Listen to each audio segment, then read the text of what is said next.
Noong 23, ang pulis na ito ay hindi sinasadyang nakapulot ng walkie-talkie sa basura. Wala siyang kamalay-malay na maaari itong makakonekta sa kasalukuyan hanggang sa nakaraan at ang lalaking nakikipag-ugnayan sa kanya sa pamamagitan ng walkie-talkie ay isang pulis na nawawala sa loob ng 15 taon. Dahil sa hindi inaasahang koneksyon sa oras at espasyo na ito, sama-sama nilang nalutas ang hindi mabilang na mga malalaking kaso na walang solusyon. Nagsimula ang kwento sa isang nakatakdang panahon nang maganap ang isang pambansang pangingilabot na kidnapping. Ang biktima ay isang 7 taong gulang na batang babae. Ang bida ay isang kaklase at ang huling taong nakakita sa batang babae bago siya nawala. Ngunit pagkatapos makuha ng kidnapper ang ransom, walang awa niyang ginahasa ang biktima na nagdulot ng isang alon ng galit sa buong bansa. Ang suspect ay isang lalaking mag-aaral na nagngangalang Trong Hon. Ang kakaiba ay halos naglaho siya ng walang bakas kahit na mahigpit na naghanap ang pulis. Ang mahalagang bagay ay ang bida, si Hizon, ay nakasalubong ang kriminal sa huling sandali. Nakita niya mismo ang kanyang kaibigan na inakay ng isang babae. Ngunit nang ibinalita niya ito sa pulis, walang sinuman ang nagbigay pansin sa sinabi ng kawawang bata. Habang lumipas ang panahon, sa tuwing nakikita niya ang ina ng kanyang kaibigan na nagpoprotesta, nararamdaman niya ang pagkakasala. Sa huli, ang kasong ito ay hindi pa rin natagpuan ang kinaroroonan ng suspect. Hanggang sa isang araw, nang 2 araw na lang ang nalalabi sa statute of limitations ng kaso, nagbago ang lahat. Sa oras na ito, ang batang lalaki ay naging isang pulis, ngunit ang kanyang relasyon sa mga kasamahan ay hindi maganda. Kinamumuhian siya ng mga ito dahil madalas siyang naghahalungkat sa basura ng ibang tao para mag-imbestiga at nakikipagsabwatan sa mga mamamahayag kahit na simpleng libangan lang iyon. Samantala, may dahilan siya para kamuhian ang kanyang mga kapwa-pulis. Kahit na 15 taon na ang lumipas, ang bangungot ng kaso ng kanyang kaibigan sa eskwelahan ay nagpaparamdam pa rin sa kanya ng pagsisisi. Ang oras ay muling nag-ugnay sa kasalukuyan sa nakaraan. Ang himala ay nasa papel na hindi sinasadyang napulot ng pulis. Bumalik siya sa 15 taon na ang nakakaraan, nangyari ang kaso ng batang babaeng kinidnap. Dahil pa rin sa oras ng atensyon, ang pulisya ay nasa ilalim ng matinding presyon, kaya sila ay napakaseryoso sa kasong ito. Ang suspect ay sa wakas ay lumitaw na may fingerprint na natagpuan sa sulat para sa ransom na 50 milyon won. Siya ay si Hong Chon, isang lalaking mag-aaral na may maraming utang. Ngunit ang kakaiba ay mayroon lamang isang thumbprint sa sulat. Nagkaroon ng argumento ng si Jae-han, ang team leader ng investigasyon, ay nagsabi na ang dalawang suspect ay madalas na gumagasta para sa mga gamit ng babae. Posibleng may kasintahan siya at dapat nilang imbestigahan din ito. Gayunpaman, ang superior ay tila walang pakialam. Gusto niyang matapos ang kaso ng maaga at nagsalita ng mga salitang nakakainis. Hiniling niya kay Jae-han na mag-imbestiga mag-isa. Nang papaalis na siya, naalala ni Jae-han ang piraso ng papel na pinulot niya sa labas ng courthouse. Ang nilalaman nito ay nagpabigla sa kanya. Nakasulat doon na ang kriminal ay isang lalaki, hindi babae. Ang instinct ng isang pulis ay nagduda sa kanya na ang babae ang mahalagang susi sa kaso. Nagsimulang mag-imbestiga si Jae-han. Tinukoy niya ang mga kamakailang transaksyon ng suspect at natagpuan ang isang mental hospital bilang pinakakaugnay na lokasyon. Tulad ng inaasahan, pagkatapos maghanap, natuklasan niya ang isang nakakabiglang bagay. Namatay ang suspect at itinago bilang isang suicide. Nawawala rin ang hintuturo niya. Mabilis na kinuha ni Jae-han ang walkie-talkie at tinawagan ang kanyang mga kasamahan. Sa sandaling ito, isang kakaibang pangyayari ang naganap. Ang orasan ay tumapat sa 23 at ang walkie-talkie ay tunay na nakakonekta sa isang batang pulis, si Hee-jong. Ngunit siya ay nasa 15 taon sa hinaharap nang ang kaso ay 2 araw na lang bago matapos ang statute of limitations. Detalyadong iniulat ni Jae-han ang sitwasyon sa abandonadong ospital. Naniniwala siya na ang kriminal ay ibang tao. Mabilis na napagtanto ni Hee-jong na ang taong nasa kabilang linya ay tumutukoy sa kaso ng kanyang kaibigan. Gayunpaman, hindi niya napagtanto na ang lalaking kausap niya ay isang tao mula sa nakaraan. Nagtanong si Jae-han kay Hee-jong ng isang nakakalitong tanong. Bakit hindi niya pinayagan si Jae-han na pumunta sa ospital na ito? Bakit may kakaibang nangyayari dito? Naguluhan si Hee-jong. Mabilis na naputol ang pag-uusap ng dalawa dahil binugbog si Jae-han ng isang kahina-hinalang tao hanggang sa mawalan siya ng malay. Pagkatapos ng mahabang katahimikan mula sa walkie-talkie, sinampal ni Hee-jong ang sarili niya para magising. Ang tawag ay nagpasindak sa kanya, iniisip na naghahalusinate siya. Dinala ni Hee-jong ang walkie-talkie para ipacheck at natulala siya nang makita na wala na itong baterya. Halos mabaliw sa mga sinabi ni Jae-han sa walkie-talkie, si Hee-jong ay nag-iisa na nagtungo sa mental hospital sa hating gabi para i-verify. Pagdating niya sa lugar na sinabi ni Jae-han, natigilan si Hee-jong nang makita ang isang kalansay sa ilalim ng kanal. Pagkatapos noon, mabilis. Narating ng forensic department ang lugar, kinuha ang isa zero ebidensya, at dinala ang mga ito para sa pagsusuri. Sinabi niya kay Detective Dan Dixu na dalhin ang mga ito upang itugma sa STE ng suspect na si Hong Chon. Ang resulta ng investigasyon ay ganap na tugma. Nagkaroon ng problema nang mahuli ni Dixu si Hee-jong at tinanong siya kung paano niya nalaman na ang bangkay ay kay Hong Chon. Dahil ang kanyang hinlalaki ay pinutol ng isang surgical knife. Ginamit ito ito ng tunay na kriminal upang mandaya at itago ang katotohanan. Tanging ang tunay na kriminal ang nakakaalam kung saan niya pinatay si Hong Chon at kinuha ang kanyang hinlalaki. Si Hee Jong ay pinaghihinalaan ng walang dahilan. Sa sandaling ito, dumating ang superior at hiniling kay Gan Hee-soo na ibigay ang lahat ng dokumento na may kaugnayan sa kasong ito. Dahil 29 oras na lang ang natitira bago matapos ang statute of limitations. Kahit na nag-aatubili, sumunod pa rin si Gan Hee-soo sa utos. Mabilis na nagulat ang superior sa direktor na dating superior ni Jae-han. Tila nagtatago sila ng isang sikreto, natatakot na kung imbestigahan muli ang kaso, malalaman ang sikreto ni Jae-han. Nagkasundo ang dalawa na tapusin na ang kaso sa pamamagitan ng pagpasya na si Hong Chon ay nagpakamatay. Buong pagmamalaki niyang inihayag ito sa media at nagkunwaring malungkot, humingi ng tawad sa pamilya ng biktima. Hindi tanggap ang maling pagtatapos, ibinunyag ni Hee Jong ang lahat ng katotohanan na itinago niya kay Gan Hee-soo. Buong-buo na nais ni Hee Jong na sumama, ngunit tinanggihan siya nito.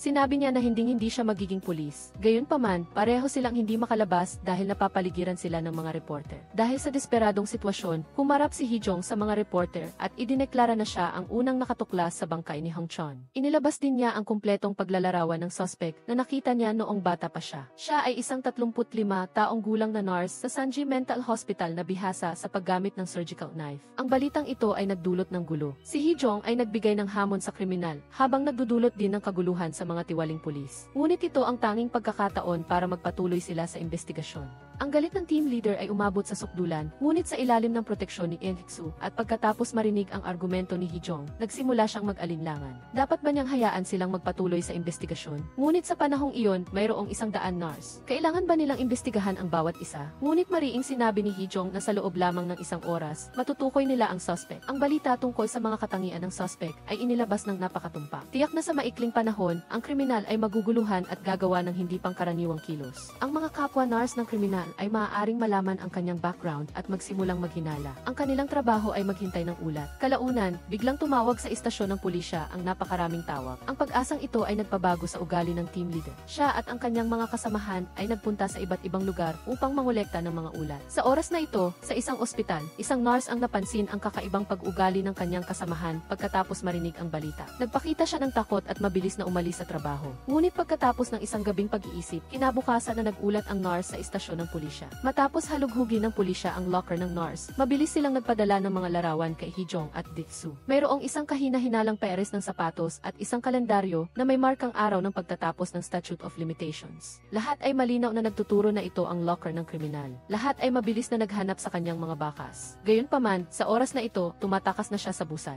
Agad na humingi ng tulong ang team leader mula sa busan. Sa huli, matagumpay nilang nadetain ang tumatakas na nurse. Sa selda, buong-buo niyang itinanggi na kilala niya ang biktima at si Hong Chon. Matapos ang ilang pagtatanong, sinabi niya na hindi siya tumatakas, kundi nagpapahinga lamang ng 1 buwan. Maaari itong kumpirmahin sa pamamagitan ng pagtatanong kay Nurse Jun sa puntong ito. Napansin na ni Gan Hee-soo ang problema at naalala din ni Hee Jong ang isang mahalagang detalye. Bakit sinadya niyang iwan ang isang pares ng pulang sapatos habang tumatakas siya? Agad siyang tumakbo sa detention para tingnan ang babae. Nakita ni Hee Dong ang kriminal na may hawak na payong, kaya alam niyang kaliwete siya. Ngunit ang kalyo sa kamay ng babae ay nagpapahiwatig na siya ay kanan. Hindi ito ang taong hinahanap nila. Hindi inaasahan, taliwas sa kanyang hula, ang babae ay napakalma para magplano na bitagin ang pulis sa halip na tumakas. Inilipat niya ang sisi sa kanyang kasamahan at pamangkin, nagpost ng kanilang mga locker at naghintay hanggang sa umaga bago magulat upang pahabain ang oras. Sa ngayon, marahil ay nasa malapit siya, nagmamasid at tumatawa sa pulisya. Mabilis na tumakbo si Hee Dong sa labas, hinanap ang suspect sa mga kalapit na lugar at sa wakas ay nakita ang babae. Katulad ng kanyang alaala noong bata pa siya. Gayunpaman, nawala niya ito sa pagtawid ng kalsada. Nang lumingon siya, nakita niya si Gan Hee-soo na humaharang sa kanya sa harap. Mabilis din siyang hinarangan ni Hee Jong sa likuran.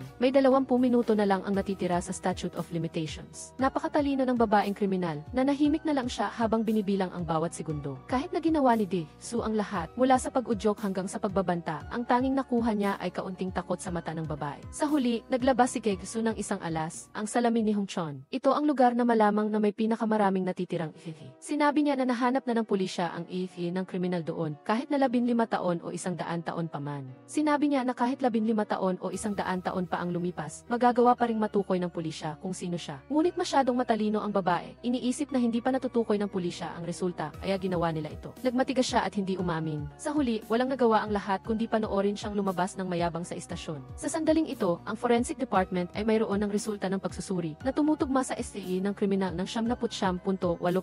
Ngunit huli na ang lahat. Sa sandaling ito, ito, ang forensic department ay biglang naglabas ng bagong ebidensya. Naibalik nila ang nilalaman ng parking ticket ni Hong Chon noong araw na pinatay siya 15 taon na ang nakakaraan. Sa puntong ito, mabilis na lumapit si Tig Su sa kriminal na hindi pa nakakaalis sa istasyon ng pulisya. Hindi nila siya maaaring ikulong dahil sa bata. Ngunit maaaring hatulan siya sa pagpatay kay Hong Chon dahil ang oras ng kanyang krimen ay isang araw pagkatapos niyang saktan ang bata. Ibig sabihin, ang kaso ni Hong Chon ay may isa pang araw bago matapos ang statute of limitations. Sa puntong ito, talagang nataranta ang kriminal na parang nabasag ang kanyang aroganting maskara. Gayunpaman, ang ina ng bata ay hindi makayanan ang kalungkutan. Sa huli, hinatulan nila ang kriminal, ngunit hindi sa krimen ng pagpatay sa kanyang anak. Pagkatapos ng kasong iyon, ang lahat ng seryosong kaso ay inalis ang statute of limitations, nagbigay ng pag-asa sa mga biktima at kanilang mga pamilya. Kasabay nito, ginawa nitong matakot ang mga kriminal na nagtatago. Gayunpaman, inisip ng direktor na napakababaw ng kanilang pag-iisip. Ang mga kaso na hindi nalutas noon, paano pa malulutas ngayon? Dumating din ang kaguluhan sa team isa ng investigasyon. Ang lahat ng kasama sa kaso ni Hong Chon ay inilipat sa isang departamento na responsable sa mga kaso na hindi pa nalulutas sa loob ng maraming taon. Kahit na ang team leader ay tinakot ng kanyang superior. Kung magpapakumbaba siya at maghihintay na buwagin ang departamento, ibabalik siya. Kalmado rin na tinanggap ni Tig Su ang kahihinatnan ng pagharap sa kanyang superior. Tinanong niya ang kriminal tungkol sa isang tao. Ngunit sinabi ng kriminal na hindi pa niya ito nakikilala. Sa panig ni Hee-jong, nagpapatuloy ang fenomeno ng otomatikong koneksyon ng walkie-talkie. Sa pagkakataong ito, masayang sinabi niya sa taong nasa kabilang linya ang kanyang tagumpay. Ngunit sa oras na ito, si Jae-han ay malubhang nasugatan. Sinabi niya na marahil ito na ang huling pagkakataon na makikipag-ugnayan sila sa isa't isa, at pagkatapos ay inutusan niya siya na sa anumang paraan. Kumbinsihin niya si Jae-han ng 1,989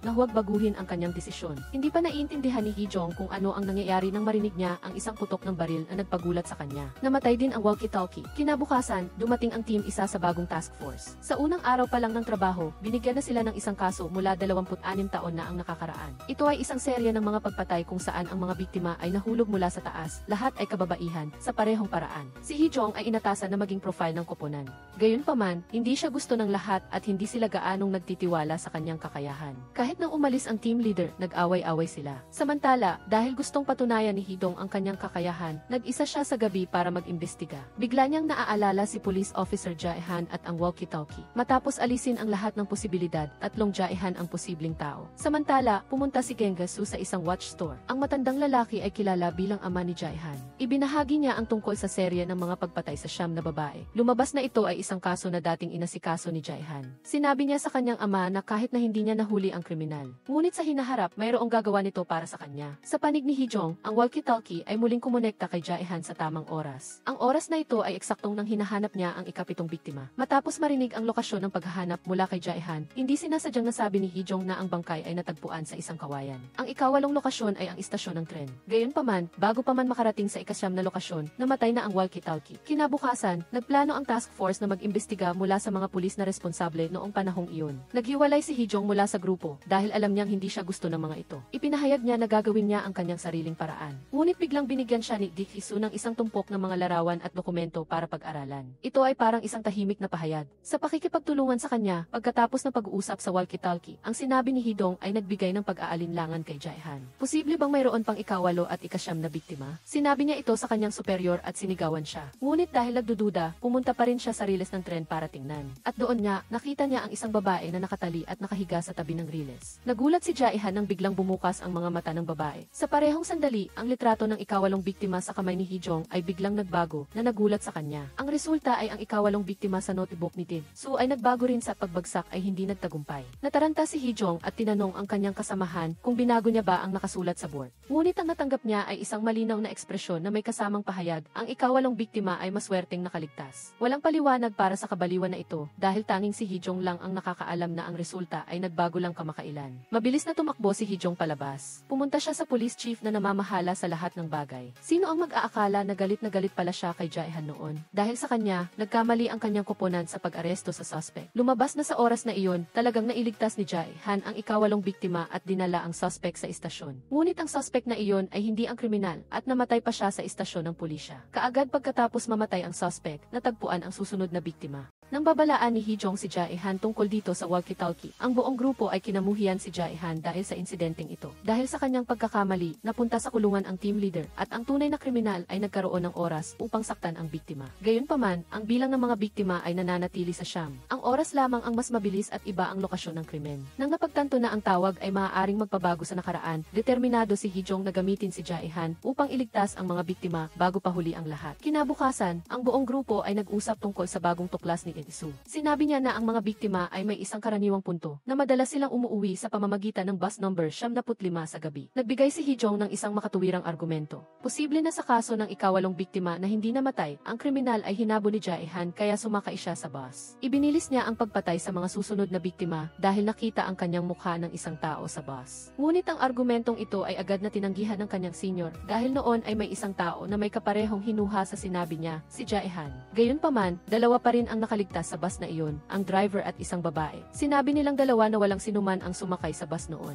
Para kumpirmahin ito, nagpasya si Hee-jong at Dig-soo na pumunta at makipagkita sa testigo, ang babae. Sino ang mag-aakala na may mangyayaring kakaiba pagdating nila? Namatay na siya. Pinatay sa parehong paraan tulad ng mga biktima ng naunang serye ng mga pagpatay. Mabilis na dumating ang pulisya sa pinangyarihan. Mabilis ding ginawa ng mga miyembro ng koponan ang kanilang trabaho. Gayunpaman, binigyan sila ng mahirap na oras ng lokal na pulisya. Dahil sa kagustuhang magkaroon ng kredito, nakialam sila sa kaso, o dahil naiinis sila, nagsabi sila ng ilang nakakainis na salita. Hindi ba dahil sa kawalang kakayahan ng lokal na pulisya, ay nakatakas ang kriminal na nagresulta sa patuloy niyang paggawa ng krimen? Galit na galit din ang kabilang panig, sinasabing dahil nakialam ang task force, kaya nagalit ang killer at nagpatuloy sa paggawa ng krimen. Habang nag-aaway ang dalawang panig, lumitaw si In-soo. Ipinahayag niya, kung nais ng mga pulis ng distrito na makialam, sige gawin ninyo, ngunit huwag kayong mabulunan. Pagkasabi nito, inutusan niya ang lahat na umatras. Tutol si Hae-young sa desisyon na ito, ngunit sinabi ni Jae-han na hindi ibig sabihin ng pag-atras nila ay titigil sila sa pag-imbestiga. Sinabi ni Jae-han kay Hae-young na huwag hayaang madaig siya ng damdamin, ngunit hindi niya alam na siya mismo at ang tawag sa walkie-talkie ang naging dahilan kung bakit pinatay ng salarin ang biktima. Sa pagkakataong ito, naghihintay lang siya na tumunog ang 23. 23 para makipag-ugnayan kay Jae-han at kumbinsihin siyang mahuli ang salarin noong 1,989 upang walang sinuman ang kailangang mamatay pa sa kasalukuyan. Ngunit hindi niya alam na dahil sa pagkakamali ni Jae-han sa paghuli sa salarin, kasama na ang hindi niya maipaliwanag na dahilan sa paglitaw sa istasyon ng tren.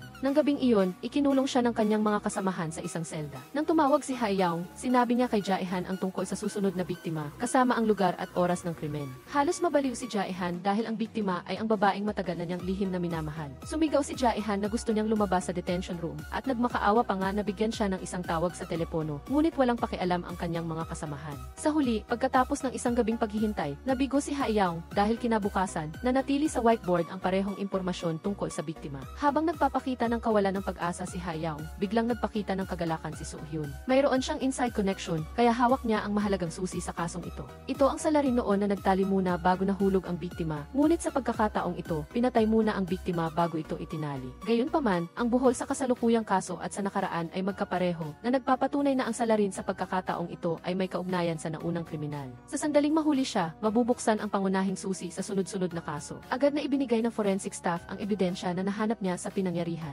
Ito ay isang basag na tasa na posibleng may fingerprint ng salarin. Sinabi rin ni Senior O na bagaman walang kikik camera, sa pinangyarihan, napansin niya ang kamera ng isang kalapit na sasakyan. Ipinahayag niya na kukunin niya ang black box para suriin. Bawat isa sa koponan ay nagpakita ng kanilang talento. At lalo silang nagkakasundo. Sa kabutihang palad, kakakuha lang ni Senior O ng 10 ebidensya nang mabilis na dumating ang mga pulis ng lokal na distrito. Ito ay isang lahi na talagang nakakapanabik. Napagtanto na naubos na ang oras, nagpasya si Soo-hyun na makipagkita sa driver noong panahong iyon. Balik kay Jae-han, dahil sa kakulangan sa oras, nagpanggap siyang walang malay at pagkatapos ay pinabagsak ang kanyang mga kasamahan para makatakas sa kulungan. Pagkatapos ay nagmamadali siyang tumakbo para hanapin ang biktima na siya ring babaeng mahal niya. Ngunit sa kasamaang palad, nag-o-overtime pa siya at hindi pa umuwi. Paglabas niya, nakita niya ang driver. Sa direksyon na itinuro ng driver, nagmamadaling tumakbo si Jae-han para hanapin ang tao. Samantala, sa kasalukuyan, inihayag na ng resulta ng pagsusuri sa fingerprint ang salarin. Nakakagulat na siya ang dating driver, na ngayon ay papunta na si Soo-hyun para hanapin sa isang nursing home. Gayunpaman, sinabihan siya na hindi siya pasyente doon, kundi kamag-anak lamang ng isang pasyente. Agad na tumawag ang kanyang kasamahan para sabihin sa kanya na ang driver ang salarin. Kasabay nito, hinanap ni Hae-young ang dating kasamahan ng driver at nalaman niya na may anak itong nagkaroon ng aksidente. Sinabihan din siya ng kanyang mga kasamahan na natagpuan na nila ang salarin. Ngunit tinanggihan ito ni Hae Young dahil hindi tugma ang driver sa profile ng kriminal na kanilang inilarawan. Bukod pa rito, noong maling suspect ang nahuli ni Jae-han, nagmamaneho pa ang driver. Kaya mas lalong naging hindi makatuwiran ang bagay na ito. Agad siyang nagtanong tungkol sa anak ng driver na naaksidente at nalaman niyang 20 taong gulang ito noon. Pinaghihinalaan niyang ang salarin ay ang anak ng driver at ang pahayag ng driver ay ginamit lamang para itago ang katotohanan na hinabol siya ni Jae-han at sumakay siya sa sasakyan. Kasabay nito, pumasok si Soo-hyun sa silid ng pasyente at nalaman niyang ang anak lamang ng driver ang naroon. Nakatanggap siya ng tawag mula kay Hae Young na nagsasabing ibang tao ang salarin. Ngunit bago pa siya makarecover, tinumba siya ng anak na akala niya ay walang malay sa kama. Nang marinig na may masamang nangyayari, kumaripas ng takbo si Hae Young patungo sa ospital. Sa kabutihang palad, mahusay ang kakayahan ni Soo-hyun, kaya ang nasaktan ay ang salarin. Sa puntong ito, nakatanggap sila ng balita mula sa forensic guy na nagsasabing sumuko na ang driver. Samantala, matigas na tinanggihan ng anak ang kanyang pagkakasala. Kung walang ebidensya, walang maniniwala sa team, at ang kaso ay itinuturing na sarado, na ikinabigo ng buong team. Nang gabing iyon, muling kumonekta ang walkie-talkie kay Jae-han, ngunit sa oras na ito, wala na siya sa kanyang katinuan. Nang gabing iyon, pagkatapos tumakbo sa direksyon na sinabi ng driver, bumalik siya nang marinig niya ang sigaw ng isang babae na malapit sa driver. Gayunpaman, huli na ang lahat nang matagpuan niya siya at wala na siyang magagawa. Tinanong niya si Hae Young kung ang driver ba ang salarin. Kailangan mo siyang lipulin sa lahat ng paraan. Sinabi ni Hae Young sa kanya na mayroon pa siyang pagkakataon na mahuli ang totoong salarin at ang pahiwatig ay nasa ikasyam na biktima. Ngunit dahil sa labis na kalungkutan ni Jae-han, hindi siya nakinig. Sinabi ni Hae Young sa kanyang team na tiyak na maihawak na ebidensya ang bagong biktima laban sa anak, kaya siya nakaligtas at ginamit pa nga niya ito para i-blackmail ang mag-amang driver. Matapos alisin ang statute of limitations sa mga malubhang kaso, ang ebidensyang hawak niya ay maihalaga pa rin. Gayunpaman, hindi nila alam kung saan itinago ng biktima ang ebidensya. Kaya, muling bumalik si Soo-hyun at Hae Young sa bahay ng biktima. Sa pamamagitan ng kanyang profesionalismo, natuklasan ni Hae Young ang kamakailang mga galaw ng biktima. Lalo na ang biktima ay bumisita sa bahay ng kanyang kapatid na babae. Nalaman ng dalawa na walang sinabi ang biktima noon at dumiretso lang ito sa bodega. Matapos maghanap sandali, sa wakas ay nakita rin nila ang isang kahina-hinalang bagay. Nagmamadaling pumunta si Hae Young sa ospital kung nasaan ang anak, pagkatapos ay binaligtad ang tao para suriin at nakita ang isang malaking pilat sa kanyang balikat. Lumabas na ang ebidensya ay ang electric pliers na ginamit ng ikasyam na biktima para labanan ang salarin. Ang insidenteng ito ay nakita ng isang saksi at ginamit niya ito para i-blackmail ang kriminal. Kasabay nito, nagdaos ang pulisya ng press conference para ipahayag ang kanilang tagumpay sa nakakagulat na sunod-sunod na kaso. Tuwang-tuwa ang mga lokal na pulis dahil sa kanilang nakamit. Samantala, sigurado ang hepe na magiging maganda ang pagtanggap sa kanilang tagumpay. Gayunpaman, pumasok si Soo-hyun at ipinakita sa hepe ang ebidensya na nakalap ng kanyang team. Pagkatapos suriin, nagpa siya ang hepe na baguhin ang kanyang desisyon sa huling sandali at ipahayag si Soo-hyun bilang tagapamahala ng kaso. Ibinigay niya ang posisyon kay Soo-hyun upang siya ang magkwento ng mga detalye ng investigasyon sa media. Kasabay nito, nakipagkita si Hae Young sa driver para linawin ang mga pangyayari noong nakaraan. Lumabas na noong araw na iyon, hindi aksidente ang nangyari sa kanyang anak kundi dahil kay Jae-han. Sa isang biglaang sandali, pinuntahan niya ang driver para pagbayarin at sa kanya nalaman na ang anak ng matanda ang taong hinahabol niya noong araw na iyon. Nakita ni Jae-han ang anak, tumakas ang salarin at napilitan siyang umakyat sa bubong. Sa kasamaang palad, nadulas siya at nahulog, ngunit hinila siya ni Jae-han pabalik. Sa kabila nito, hindi siya nakaramdam ng pasasalamat at mumiti pa siya ng mapanukso na nagpaiamot kay Jae-han. Binitawan niya ang lalaki at hinayaan siyang bumagsak sa lupa para maibsan ang kanyang galit. Pagkatapos nito, naging paralisado ang lalaki at nagpa siya si Jae-han na sumuko sa sarili. Kasabay nito, hinikayat niya ang driver na hayaan ang kanyang anak na aminin ang kanyang pagkakasala. Ngunit nakipagkasundo ang matanda na hindi niya isisiwalat ang ginawa ni Jae-han sa kondisyon na patawarin ni Jae-han ang kanyang anak dahil walang ebidensya para magamit laban sa lalaki. Nanahimik si Jae-han. Matagal na nagdusa si Jae-han dahil hindi niya personal na maibunyag ang salarin. Nang gabing iyon, nakatanggap siya ng tawag mula kay Hae Young. Inaliw siya ni Hae Young na pinagbabayad na nila ang salarin. Nang tanungin ni Jae-han kung ano ang ebidensya, walang magawa si Hae Young at sinabing sa panahon niya, hindi sapat ang siyensya at teknolohiya para gawing ebidensya iyon. Ngunit salamat sa kanya, nagawa nilang kasuhan ang salarin. Noon, hindi alam ni Jae-han na ang electric pliers na ibinigay niya sa babae ay naging susi sa kaso. Gayunpaman, napanatag din naman siya. Sa kasalukuyan, sinimulan na ni Hae Young na imbestigahan ang pagkawala ni Jae-han noong 2000 at nais niyang malaman kung bakit sila nagawang makipag-ugnayan sa pamamagitan ng walkie-talkie. Sigurado siyang narinig niya ang putok ng baril at ang huling mga salita ni Jae-han.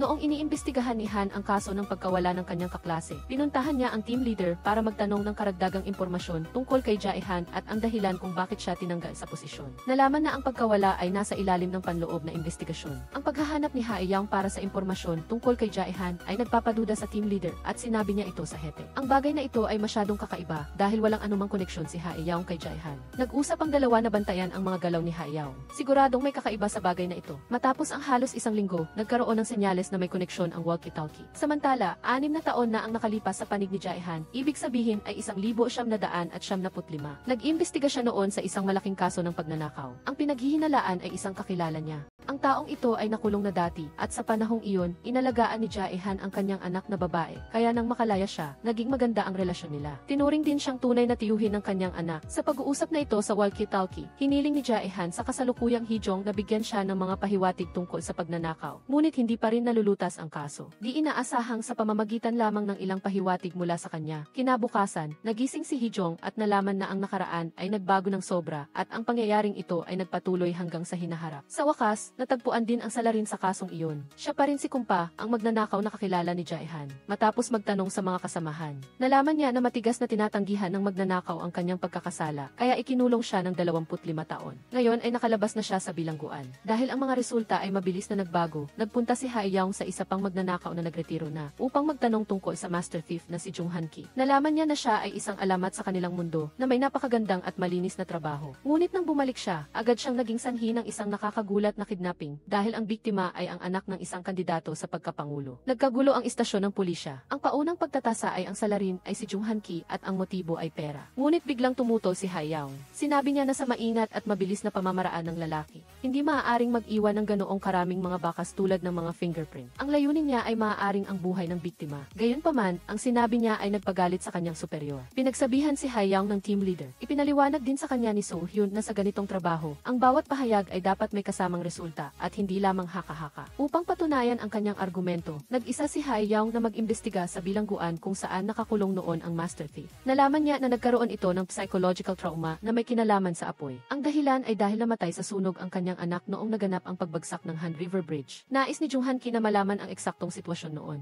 Inabangan ni Hae-young ang eksaktong oras para makipag-ugnayan kay Jae-han. Gayunpaman, eksaktong sa sandaling iyon, nakaranas si Jae-han ng matinding pagkabigla. Matapos marinig ang pahiwatig mula kay Hae-young, inaresto ni Jae-han si Jung Han-ki at dinala sa istasyon ng pulisya, sa kabila ng pagpipigil ng kanyang anak na babae. Sa huli, kinailangan ng batang babae na sumakay sa bus para sundan ang kanyang ama. Sa kasamaang palad, habang dinadala siya, naganap ang pagbagsak ng tulay sa lugar na iyon. Personal na nasaksihan ng master thief ang kanyang anak na babae na nalibing sa apoy nang hindi niya ito ma-rescue. Umiyak si Jae-han at sinabing nagkamali sila sa simula pa lang nang kumonekta sila sa pamamagitan ng walkie-talkie. Ang pag-aresto kay Jung Han-ki ay dahil itinuro siya ng isang saksi. Kasabay nito, ang mga fingerprint na natagpuan sa mailbox ng bahay na iyon ay eksaktong tumugma kay Jung Han-ki. Walang nagawa si Jae-han kundi dalhin si Jung Han-ki sa istasyon ng pulisya. Sa kasamaang palad, ang mag-ama ng kandidato sa pagkapresidente ay nasa bus din noong araw na iyon. Mas maswerte sila kaysa sa anak ng master thief at nakabalik silang ligtas. Sa sandaling ito, tumunog ang telepono ng kandidato na natalo sa halalan. Naghanda ang pulisya na subaybayan ang kinaroroonan ng kanyang anak na babae. Batay sa kanilang pag-uusap, hininuha ni So-hyun na nakakulong siya sa isang refrigerated container truck. Sa daan papunta sa mga itinalagang lokasyon, nakatanggap si So-hyun ng ulat mula kay Hae-young. Sinabi niya na ang anak ng master thief at ang kinidnap na babaeng propesor ay parehong biktima ng pagbagsak ng tulay ng Han River. Ang anak ni Jung Han-ki ay dapat na may pagkakataong mailigtas. Ngunit dahil may senyales ng pagtagas ng gasolina ang bus noon, pinapili ang rescue team sa dalawang babaeng estudyante na natrap. Noon, nagpilit ang kandidato na iligtas ang kanyang anak na babae, habang ang anak ni Jung Han-ki ay hindi pinalad na makatakas. Inilahad ni Hae-young ang kanyang hinuha. Ang target ni Jung Han-ki ay ang kandidato at hindi ang kanyang anak na babae. Sa totoo lang, sa sandaling ito, nakatayo si Jung Han-ki sa tulay at naghihintay sa kandidato. Nang makita si Jung Han-ki, agad siyang sumugod at sinuntok ito. Ngunit sa huli, naisip niya ang kanyang anak na nasa bingit ng kamatayan at lumuhod siya para magmakaawa kay Jung Han-ki. Itinuro niya ang sasakyan na naglalaman ng kanyang anak na babae. Sa sandaling ito,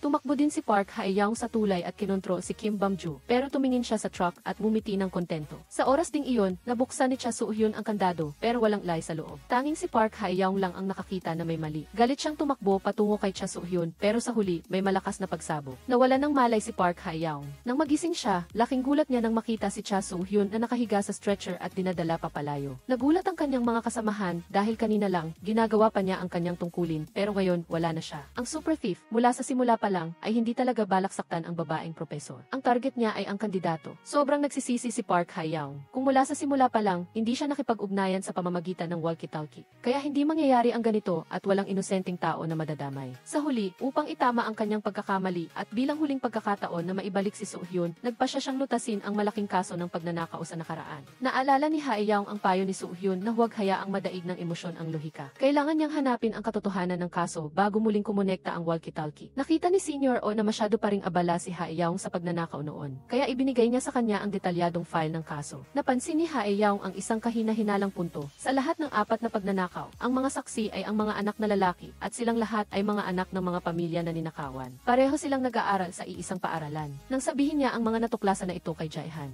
Nang maglaon, nakipagkita siya sa ika-4 na saksi, si Si-kyun. Matapos ang pagtatanong, nalaman niya na gawa-gawa lang pala ang kanyang pahayag. Wala talagang magnanakaw na tumalon sa bintana at tumakas dahil lahat ng daan ay hinarang na ng pulisya. Ngunit ang problema ay ang 4 na taong ito ay lahat mula sa mayayamang pamilya, kaya hindi madaling kalabanin. Ang ginawa ni Jae-han ay nagpagalit sa team leader dahil ayaw niya lang na makialam sa gulo. Nais ni Jae-han na makipagkita kay Jung-han-ki sa bilangguan, ngunit tinanggihan siya. Wala siyang magawa kundi hilingin kay Hae-young na makipagkita sa kanya para mag-imbestiga. Pagdating niya roon, kinailangan niyang kumbinsihin ang Master Thief para makakuha ng pahayag mula sa kanya. Inisip niya na ang salarin ay ang pumatay sa kanyang anak na babae ay hindi ang kandidato, kundi ang taong nagtulak sa kanya sa kulungan. Ang kanyang panghihikayat ay naging matagumpay na tinamaan ang sakit ni Jung-han-ki. Sinabi niya na ang dahilan kung bakit itinuro ng mayaman na batang lalaki ang magnanakaw ay dahil lang sa hindi sinasadya niyang nahulog ang fishbowl sa kanya. Ang hindi inaasahang dahilan na ito ay nagpalala sa galit ni Jae-han sa mga mayayamang mukhang salbahe. Nagpasya siyang linisin ang pangalan ni Jung-han-ki. Sinundan ni Jae-han ang bahay ni Si-kyun at napansin niya na palihim na lumalabas ang butler ng bahay. Sinundan niya ito at nalaman niya na sinusubukan nitong sunugin ang sasakyan na minaneho niya. Nahuli ni Jae-han ang lalaki at natuklasan na naglalaman ito ng pera at alahas. Naniniwala si Jae-han na ang nakaw na mga gamit ay nasa loob ng sasakyan. Nagmamadali siyang nagmaneho ng sasakyan kasama ang mga ebidensya papunta sa istasyon ng pulisya. Pagkatapos, personal niyang kinadena ang bastos na mayaman na bata at dinala siya sa istasyon. Agad na pinalaya si Jung-han-ki pagkatapos. Nagising si Hae-young pagkatapos ng mahabang pagtulog. Parang nararamdaman niya na may nagbago. Agad siyang nagtanong sa kanyang mga kasamahan tungkol kay Soo-hyun. Nalaman niya na nag-leave siya dahil sa sakit. Nagmamadali siyang pumunta sa bahay nito para alamin. At ang resulta ay tulad ng sa fairy tale. Buhay na buhay si Soo-hyun sa harap niya. Ngunit pagkatapos niyang hanapin ang resulta ng pagnanakaw noon, hindi ito kasing rosas. Pinatay pa rin ni Jung-han-ki ang kandidato sa pagkapresidente matapos siyang makalabas sa kulungan. Habang ang mayaman na bata ay nakulong lamang ng 6 na buwan. Si Jae-han ay hindi rin nasiyahan sa resulta na ito. Nagplano siyang makipag-away sa kanyang hepe, ngunit narinig niya na siya ay tinanggal sa posisyon. Ang pumalit sa kanya ay ang kasalukuyang hepe. Bago umalis ang hepe, pinayuhan niya si Jae-han na ang serial robbery na ito ay hindi simple. May kinalaman ito sa korupsyon at sa pagbagsak ng tulay ng Han River. Bukod pa rito, mayroong ebidensya sa mga nakaw na gamit na maaaring magbunyag ng korupsyon. Kaya pinayuhan niya si Jae-han na magpanggap na wala siyang alam at maghintay ng tamang oras. Pagkatapos, sinuri ni Jae-han ang mga nakaw na ebidensya. Natuklasan niya na nawawala ang isang kwintas na may asul na bato. Ito ay pag-aari ng isang mambabatas. Dahil dito, hinarap niya ang mga mamamahayag at tinanong kung bakit madaling pinalampas ang isang magnanakaw dahil lang magkakilala ang pamilya niya at ng pamilya ng magnanakaw. Pinigilan ng mambabatas ang galit sa harap ng kamera at idineklara na dapat nang magpahinga si Lee Jae-han. Hindi pa rito natatapos ang lahat, nakipag-ugnayan si Lee Jae-han kay Hee-jong at sinabi sa kanya ang tungkol sa nawawalang kwintas na nagpapahayag ng pagnanais na tuluyang ilantad ang kasamaan ng mga namumuno. Ngunit naapektuhan na si Hee-jong sa pagkakataong ito. Ang pagbabago sa nakaraan ay humantong sa ibang kinalabasan sa hinaharap. Sa tingin niya, ito ang isang kahon ng Pandora na hindi dapat buksan sa pagkakataong ito. Iginiit ni Hee-jong na itigil ang koneksyon ng dalawa at pagkatapos ay kinuha ang lahat ng dokumento tungkol kay Lee Jae-han kasama ang walkie-talkie at itinapon ang mga ito.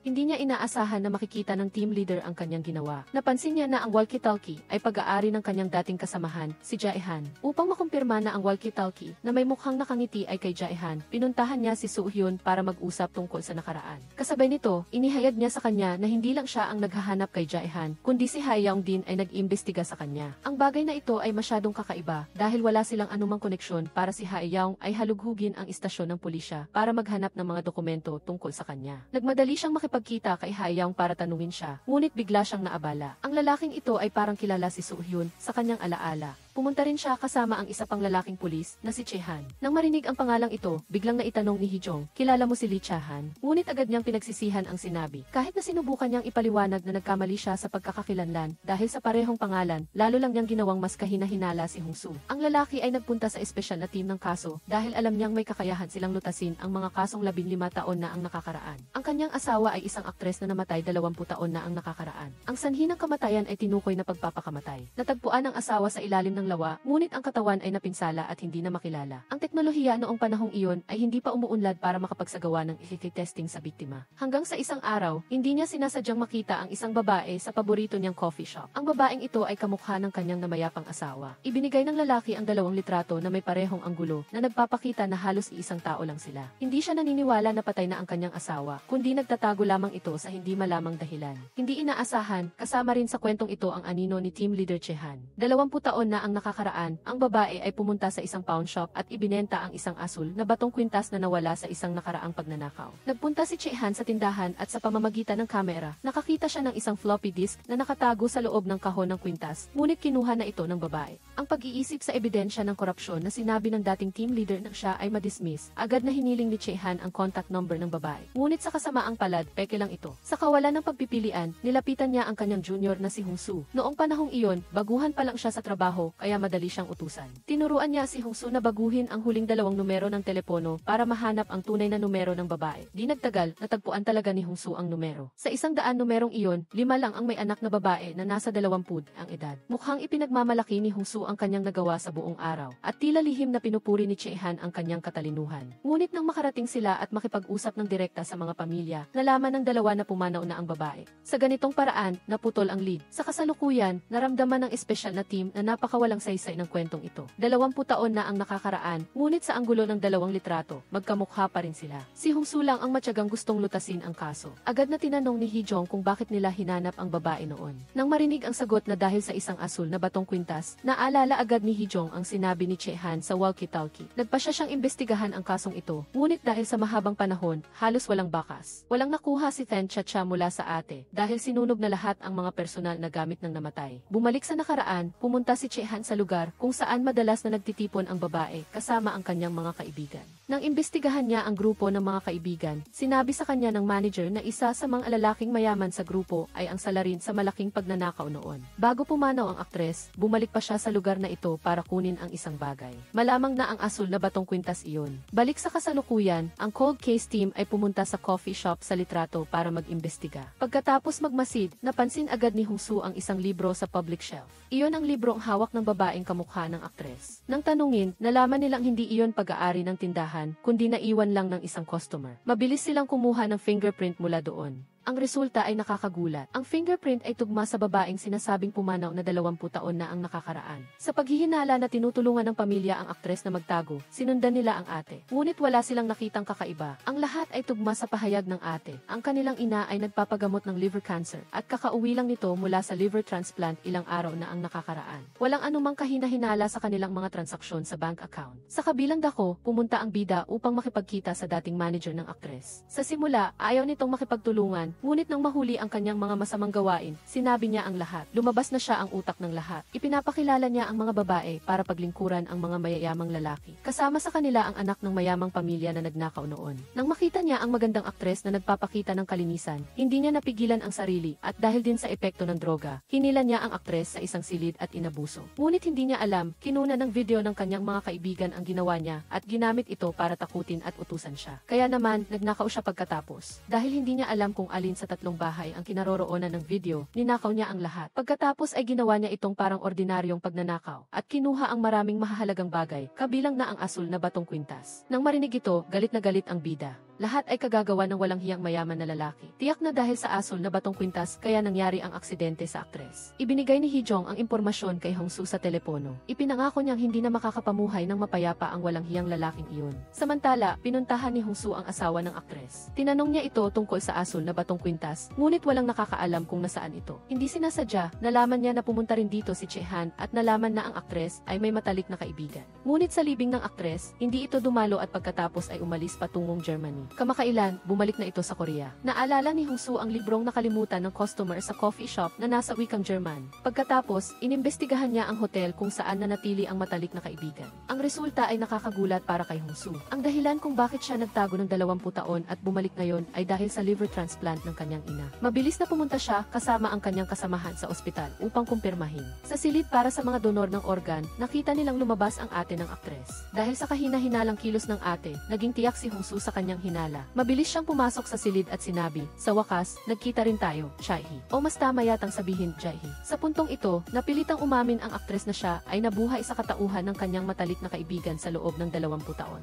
Nagbigay rin siya ng tapat na pahayag. Pagkatapos siyang gawa ng masama ng mayamang lalaki, mayabang pa nitong ipinakita sa kanya ang mga alahas na ninakaw nito. Dahil sa isang sandali ng kahinaan, kinuha niya ang asul na batong kwintas. Pagkatapos, nahuli ang mayamang lalaki sa pagnanakaw, habang ang aktres ay nabuhay sa takot. Pagkatapos ng ilang panahon, tinawagan siya ng mayamang lalaki at tinakot siyang ibalik ang kwintas. Ngunit nagpasya siyang mag-ulat sa pulisya. Kaya naman, pumasok ang lalaki sa kanilang bahay at inatake siya. Ngunit hindi niya alam na ang kanyang matalik na kaibigan pala ang napatay niya. Dahil sa matinding takot sa kamatayan at kaba, hindi nagawa ng aktres na pigilan ang nangyari. Sa huli, nagtago siya sa bahay ng kanyang ina at narinig ang balita mula sa pulisya na patay na siya. Sa kabilang panig, ang mayamang lalaki ay naging may-ari na ngayon ng pinakamalaking law office sa bansa. Nang puntahan siya ni Hee-jong, naglalaro pa rin ito kasama ang mga magagandang babae, tulad ng dati. Napagtanto niyang malapit ng mabunyag ang kanyang mga krimen, ngunit mayabang at hinamon pa rin niya si Hee-jong. Direkta niyang inamin na pinaslang niya ang aktres at gusto niyang makita kung paano siya hulihin ni Hee-jong. Pagkatapos, bumalik si Hee-jong sa cold case team. Nagulat ang team leader sa ginawa niya at tinanong siya kung bakit niya sinasali ang mayaman na abogadong iyon.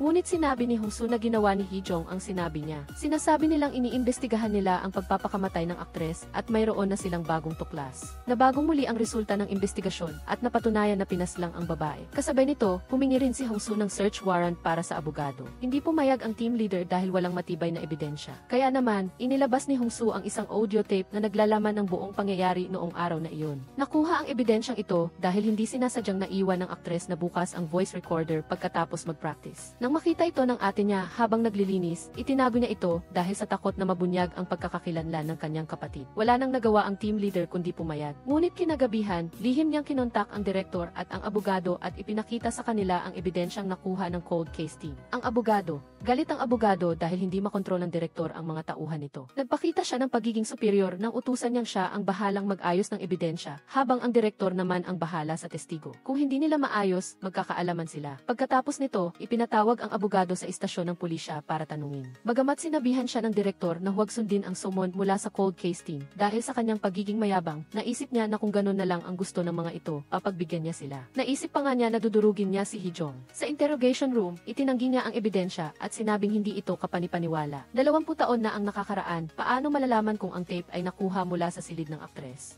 Sa pagkakataong ito, hawak pa rin nila ang kanilang alas, ang testigo. Papunta na si Hong-soo sa lugar para ipakita ang aktres, ngunit hindi inaasahang, dinukot ito ng isang nagpanggap na nurse. Habang hinahabol ni Hong-soo ang peking nurse, bigla siyang inatake. Sa kabilang dako, nang akalain na nasa gipit na sitwasyon si Hee-jong, bigla niyang idineklara na mapapatunayan niyang ang audio file ay nasa loob ng silid ng aktres. Ito ay dahil lihim niyang pinutol ang kalahati ng audio file. Nang marinig ito, namutla ang abogado at ang direktor ay nalito. Tunay na isang kamanghamanghang pagbaliktad. At hindi pa tapos, sa huling bahagi ng tape, may narinig na tunog ng doorbell. At ang tawag ng nobyo sa aktres, na nagpapakita na ang huling lokasyon ng recording ay sa bahay ng aktres, kasama ang pagmumura ng abogado habang inaabuso ang biktima. Nang makita ang gulat na mukha nito, alam ni Hee-jong na nailabas ang recording. Tumingin siya sa dalawang nakatataas bilang babala. Sa kabutihang palad, dumating si Hong-soo kasama ang testigo. Nabago niya ang sitwasyon sa pamamagitan ng paggamit ng fire extinguisher para hampasin ang kamay ng nurse at pagkatapos ay mabilis na nagmaneho palayo dala ang testigo. Nang hindi niya makita ang aktres, nabaliw ang abogado sa takot at nasambit, malinaw na pinatay ko na siya, bakit wala siya? Ngayon, wala na siyang kawala. Naging out of control ang abogado. Kaya kinontrol siya ng mga pulis. Natapos na ang lahat. Ang mga salita ni Jae-han sa walkie-talkie ay umalinggaw sa isipan ni Hee-jong. Kapag nagkasala ka, may pera ka man o wala, kailangan mong magbayad. Hindi ba tiyan ang trabaho ng pulis? Sa wakas, nagkita muli ang mag-asawang aktres pagkatapos ng maraming taon na paghihiwalay. Pagkatapos niyang maging maayos, hinanap ni Hee-jong ang aktres para tanungin tungkol sa kwintas. Sinabi niya na mayroong floppy disk sa loob at ibinigay niya ito sa isang pulis. Walang iba kundi si Jae-han ang pulis na iyon. Gayunpaman, hindi nakarating ang disk sa kanya, kundi huli nakuha ito ng direktor gamit ang maruming taktika para i-frame siya. Ginagamit pa rin niya ang floppy disk para mag-akusa ng mga tiwaling opisyal. Ngunit tinanggal niya ang mga mahahalagang tao. Nagawa niyang maging bayani at maging tapat na alipin para sa mga mayayaman. Ang pangyayaring ito ay labis na ikinagalit ni Che-han, kaya halos masagasaan niya ito. Sa gabi, habang mag-isa si Hee-jong, nagulat siya nang marinig muli ang boses ni Che-han mula sa walkie-talkie. Naalala niya na itinapon na niya ito. Sa pagkakataong ito, may bahagi ng nakaraan ang nabunyag. Lumabas na ang humahabol kay Che-han noong araw na iyon ay ang team leader. Nang makita niya si Hee-jong na hawak ang walkie-talkie ni Che-han, nagtanungan sila tungkol kay Che-han. Sa huli, umalis si Hee-jong dala ang walkie-talkie at sinabing kanya ito. Kinabukasan, nakatanggap si Hee-jong ng tawag mula sa ina ni Hong-soo. Nagulat na may pumasok na magnanakaw sa bahay. Nang mabilis na dumating si Hee-jong, nalaman niyang kagagawan lang pala iyon ng mga bata. Bukod pa rito, nagustuhan siya ng ina, kaya pinigilan siya para tumulong sa paglilinis ng buong bahay. Hindi sinasadyang natuklasan niya ang notebook ni Che-han. Nalaman niyang iniimbestigahan din pala ni Hong-soo si Che-han. Ang notebook ay naglalaman ng mga tala tungkol sa mga kaso na sinusolve nilang dalawa ni Hee-jong sa pamamagitan ng pag-ugnayan. Mayroon ding dalawa pang kaso na binanggit, ang 1,900 at 77 serial killing at ang 1,900 at 79 rape case. Una niyang hinanap ang impormasyon tungkol sa 1,900 at 77 case online, ngunit walang resulta. Kailangan niyang maghintay na makonekta muli kay Che-han para magtanong. At totoo nga, ang susunod na koneksyon ay direktang patungo sa 1,900 at 77. Ito'y isang kakaibang kaso at si Lee Jae-han, pagkatapos ng pag-uusap sa radyo, ay nagkaroon ng pagkakataong alamin ang iba't ibang kakaibang punto. Pagkatapos mahulog ang mga biktima, sila ay maingat na binalot sa plastic. Higit pa rito, bukod sa kasalukuyang insidente, mayroong ilang iba pang insidente na nangyari sa nakaraan na may katulad na modus operandi. Ngunit nang inireport ni Lee Jae-han sa isang opisyal na ito ay isang serial case, siya ay binaliwala at sinabihan na ito ay walang batayang hula. Sa kasalukuyan, kinumpirma ng forensic team ang paghahanap ng hindi pa nakikilalang bangkay sa likod ng bundok. Dahil dito, nagmamadaling pumunta si Cha Soo-hyun para kumpirmahin. Gayunpaman, hindi ito ang taong hinahanap niya. Ang mga labi ay sa isang babae. Gayunpaman, nang makita ni Cha Soo-hyun ang larawan ng crime scene, isang nakakabalisang alaala ang tila lumitaw sa kanyang isipan. Ang babae ay natukoy at ayon sa talaan, siya ay nawawala mula noong 2001.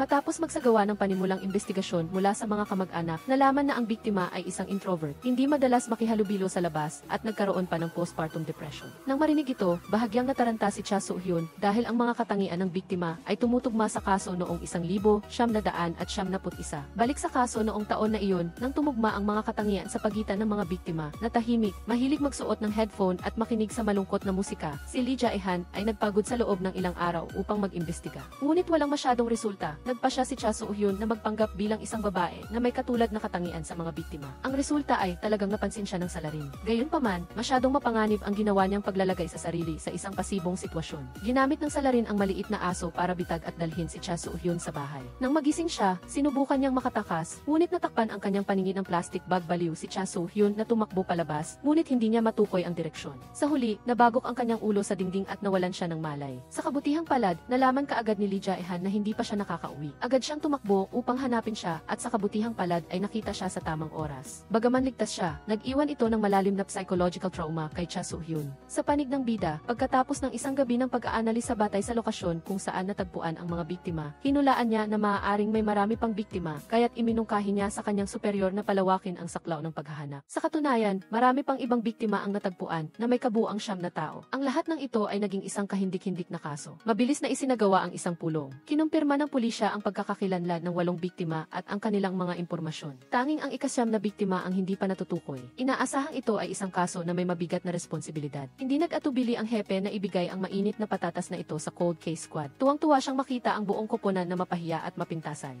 Na tinanong sa publiko at sa pamamagitan nito, buwagin na rin ang buong koponan. Sa sandaling ito, tulad noong taong iyon, nagtipon ang buong koponan at tinanong si Cha Soo-hyun tungkol sa sitwasyon ng siya ay kinidnap. Ang mga sirang alaala ni Cha Soo-hyun ay nagbigay kay Lee Jae-han ng paunang pagtataya. Ngunit dahil sa sobrang takot, hindi niya naaalala ang maraming mahahalagang detalye. Ang ganoong hitsura ni Cha Soo-hyun ay lalong nagpagalit kay Lee Jae-han. Ang mga kasamahan sa koponan ay nagsumikap din na mag-imbestiga. Sa mga araw ng paghahanap sa lahat ng dako, may mga oras na parang malapit na ang resulta. Ngunit sa huli, wala rin itong silbi. Sa paglipas ng panahon, ang mismo ang nagdesisyon na isara ang kaso, kahit alam niyang may mga taong maaalis sa trabaho bilang resulta. Bumalik sa susunod na pulong, si Oyo Onseo ang nag-anunsyo ng mga resulta na nagbabalangkas sa profile ng kriminal. Mula sa kanyang modus operandi hanggang sa paraan ng pagbalot sa mga biktima, nagpapakita ito na siya ay maingat at detalyado. Kaya, kahit sa lugar ng trabaho, ito ay maayos na isasaayos. Lahat ng biktima ay may depression o malapit na sa depression, kaya't posibleng may tendensya rin ang ang salarin sa depression. Ang kanyang lugar ng trabaho ay dapat na isang lugar na madalas bisitahin ng mga taong nagtatrabaho dahil mayroon siyang mahabang panahon upang obserbahan ang mga ekspresyon ng mga biktima. Sumang-ayon ang lahat at mabilis na tinukoy ang mga lugar para sa investigasyon. Nagpasya din si Cha Soo-hyun na sumailalim sa hypnosis upang maalala ang mga pahiwatig na nakaligtaan. Gayunpaman, ang hypnosis session ay walang nakuha na kapansin-pansin. Sa halip ay nagkaroon muli si Cha Soo-hyun ng trauma. Nagpasya siyang sumailalim sa hypnosis ng isa pa, ngunit pinigilan siya ng kanyang mga kasamahan. Nais ni Oh Yeon-seo na ilihis ang investigasyon sa ikasyam na biktima, umaasang magkakaroon ng tagumpay. Ang paraan ng paggawa niya at paghawak sa biktima ay iba sa mga naunang biktima. Sa halip na balutin siya ng plastic, ginawa siyang balutin ng kumot. Ang buhol ay binago rin mula sa harap patungo sa likod. Tiyak na may ginawa ang biktima na nagbago sa emosyonal na estado ng salarin. Nang gabing iyon, muling nakakonekta ang walkie-talkie. Sa pagkakataong ito, pinili ni Oh Yeon-seo na pag-usapan si Cha Soo-hyun kay Lee Jae-han.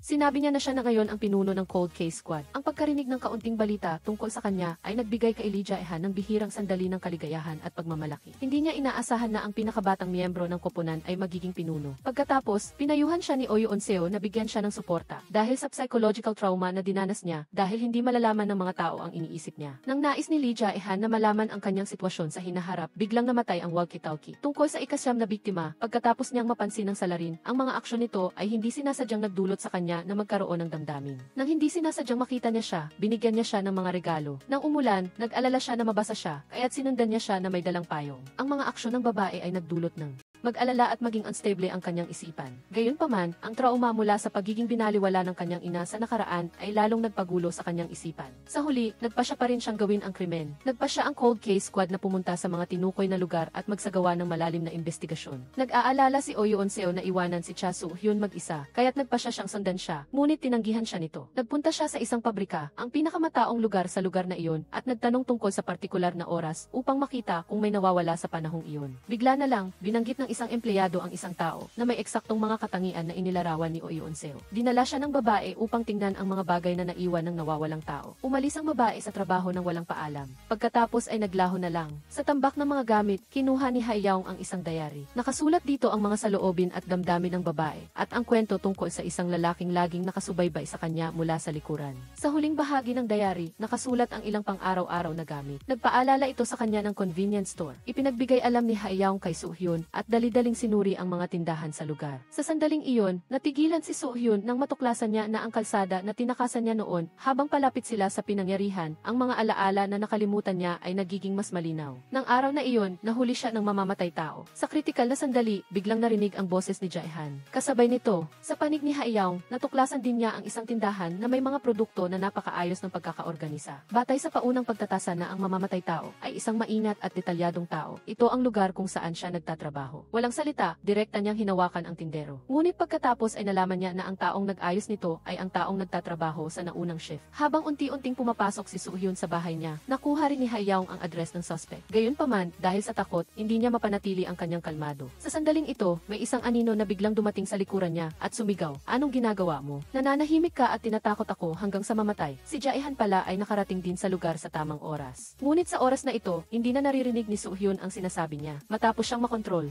kinailangan niya itong tulungan na kumalma. Pagkatapos niyang maging kalmado, natuklasan nila na ang salarin ay umalis na. Sa bahay, mayroong maraming gamit ng mga biktima. Ayon sa impormasyon sa istasyon, ang suspect ay nakatira kasama ang kanyang ina, ngunit walang senyales ng babaeng naninirahan doon. Sa bahay, may natagpo ang buto na pinaniniwalaang sa ina niya. Kasabay nito, nang sinuri ang kamera, nakita ang kanyang imahe na gumagalaw sa labas ng black box. Papunta siya sa isang bundok upang ilibing ang kanyang ina matapos itong ingatan sa loob ng 18 taon. Mabilis na umakyat sa bundok ang pulisya, habang ang kriminal ay sinubukang tapusin ang kanyang buhay. Sa kabutihang palad, dumating si Soo-hyun sa tamang oras at hinawakan siya. Sinabi niya na dumating siya upang tulungan siya. Tulad ng sinabi niya sa kanya noon, hindi siya pwedeng mamatay ng ganoon lang. Kaya pala hindi siya mahanap ni Jae-han noon dahil ang hinahanap nila ay lalaking nabubuhay ng mag-isa, habang ang balita mula sa mga kapitbahay ay nakatira siya kasama ang kanyang ina. Ang ina niya pala ang unang biktima. Hindi napigilan ng direktor na mura-murahin ang salarin at tinawag itong walang kwenta. Pagkatapos, sinalubong siya ng naghusgang tingin ni Hayaong. Siguro, hindi rin naman siya mas mahusay. Pagkatapos, nagulat si Hayaong sa pamamagitan ng walkie-talkie na nahuli na nila ang salarin. Ngunit nang tinanong ni Jae-han kung anong uri ng tao ang salarin, hindi siya sumagot. Natatakot si Hayaong na ang bawat pagbabago ay magdudulot ng pagkamatay ng mga inosenteng tao.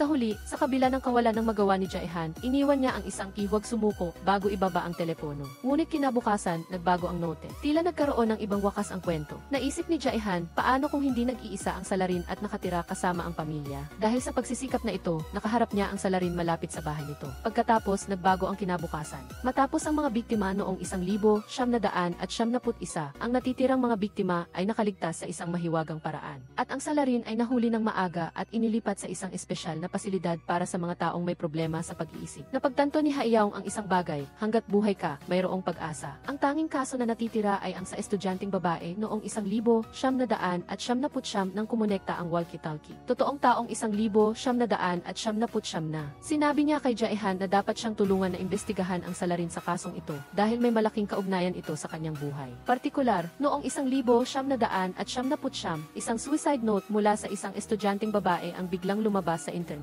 Sa liham, inakusahan ng babae ang 7 lalaki na nanggahasa sa kanya. Sa oras na iyon, may balak ang babae na tumalon mula sa gusali. Nang marinig ang balita, mabilis na tumakbo ang nakatatandang kapatid ni Haiyaong dahil matalik niyang kaibigan ang babae. Nag-alarma ang pangyayaring ito sa pulisya. Ngunit si Jaihan ay tinanggal sa kaso dahil ang direktor ay nakatanggap ng utos mula sa isang kongresista na takpan ang kaso. Gayunpaman, dahil sa pangako niya kay Haiyaong, tahimik siyang sumakay sa kotse. Nakaupo kasama ang kanyang mga kasamahan mula pa ng unang dumating. Dahil kung magiging masyadong agresibo si Jaihan, maghihinala siya na may problema sa kaso. Wala nang ibang paraan, kaya pinayagan siya ng direktor na sumama. Habang nagsasagawa ng investigasyon sa paaralan, nagbigay ng utos ang direktor na makipagtulungan sa lokal na pulisya upang malutas ang kaso. Iyon ang unang pagkakataon na nakilala ni Jaihan ang kasalukuyang team leader ng task force. Pagkatapos, nang pumunta sila upang kunin ang pahayag ng estudyanteng babae, pinigilan sila ng kanyang ama. Hindi sila pinayagang makita ang estudyanteng babae ng personal at binigyan lang ng listahan ng mga kriminal. Gayunpaman, hindi tugma ang bilang ng mga kriminal sa suicide note at sa listahan.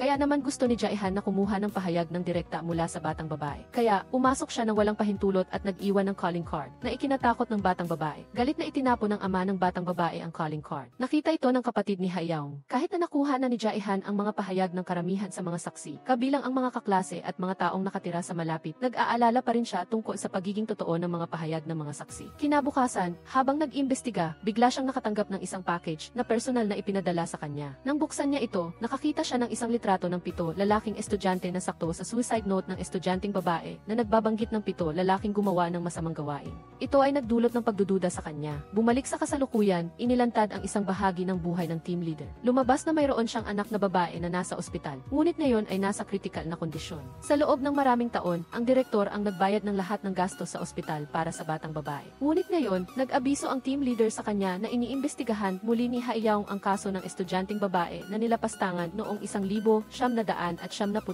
Siyempre, hiniling ng direktor na pigilan niya si Haiyaong sa paghahanap ng katotohanan. Ngunit ang team leader sa sandaling ito ay wala nang pakialam. Inihagis niya sa mukha ng direktor ang kanyang resignation letter at bumalik sa tamang landas. Lumakad siya sa liwanag ng mga budha. Mabilis siyang tumawag kay Haiyaong, sinabing alam niyang iniimbestigahan niya ang kaso at alam din niya na ang kapatid ni Haiyaong ay nahatulan bilang kriminal sa kasong ito. Kasabay nito, inamin niya na siya ang gumawa ng huwad na ebidensya para sa kaso. Pagkatapos ay nakipagkita siya kay Haiyaong sa loob ng 2 oras kung gusto niyang malaman ang katotohanan ng kaso. Gayunpaman, nang dumating siya sa lugar, natuklasan niya na ang team leader ay inatake ng isang tao. Sa sandaling ito, tinanong siya ng team leader tungkol sa walkie-talkie. Narinig niya ang boses ni Jaihan dito, ngunit hindi siya makapaniwala sa komunikasyon sa pagitan ng nakaraan at kasalukuyan. Sinabi din niya na pinatay niya si Lee Chahan. Pagkatapos, siya ay naging kritikal. Kahit nakarating sa ospital, hindi siya nakaligtas. At si Haiyaong ay tila nawala ng kaluluwa, hinayaan lang ang kanyang mga kasamahan na tanungin siya at kahit akusahan siya bilang salarin. Nang dumating ang direktor, doon lang naging maayos ang lahat. Sabik ang mga pulis na mahanap ang salarin. Nagpakita rin ang direktor ng kasabikan, ngunit ayaw niyang makialam ang task force sa kasong ito. Nagplano siyang isisi ang krimen kay Haiyaong. Sa kabila ng lahat ng masasamang detalye para kay Haiyaong, nag-away sila ng team leader at lihim siyang nag-imbestiga tungkol sa kanya. Gayunpaman, matapos ang investigasyon na walang nakuhang ebidensya, pinalaya siya dahil sa kakulangan ng ebidensya. Nang imbestigahan ang tawag ng team leader bago siya mamatay, natuklasan ang isang tawag. duda mula sa isang gang leader. Sa huli, anong uri ng koneksyon ang mayroon sa pagitan ng isang pulis at isang gang leader? Nang pilitin siyang sabihin ang nilalaman ng tawag, sinabi niya na tumawag siya para bigyan ng babala ang team leader dahil ilang araw na ang nakalipas, may isang pulis na nagtanong sa kanya tungkol sa team leader. Tinanong siya kung ang team leader ay tiwali o may ginagawang iligal, at ang pulis na iyon ay walang iba kundi si Hayaw. Sa panig ni Hayaw, kasama niya si Soo-hyun. Sa ngayon, bukod sa kanya, wala na siyang ibang mapagkakatiwalaan sa istasyon. Sinabi ni Hayaw kay Soo-hyun ang buong katotohanan tungkol sa pagkikita nila ng team leader. Inamin niya na ang team leader ang gumawa ng huwad na ebidensya upang sadyain na sisihin ang isang inosenteng tao at tungkol sa pagpatay niya kay team leader Lee. Nang marinig ito, hindi maiwasang mabigla ni Soo-hyun. Nagpatuloy si Hayaw, ang pagkamatay ni Jae-han at ng team leader ay parehong nagmula sa kaso ng panggagahasa sa estudyanteng babae noong 1999, tanging sa pagbabalik sa kaso makikita ang katotohanan.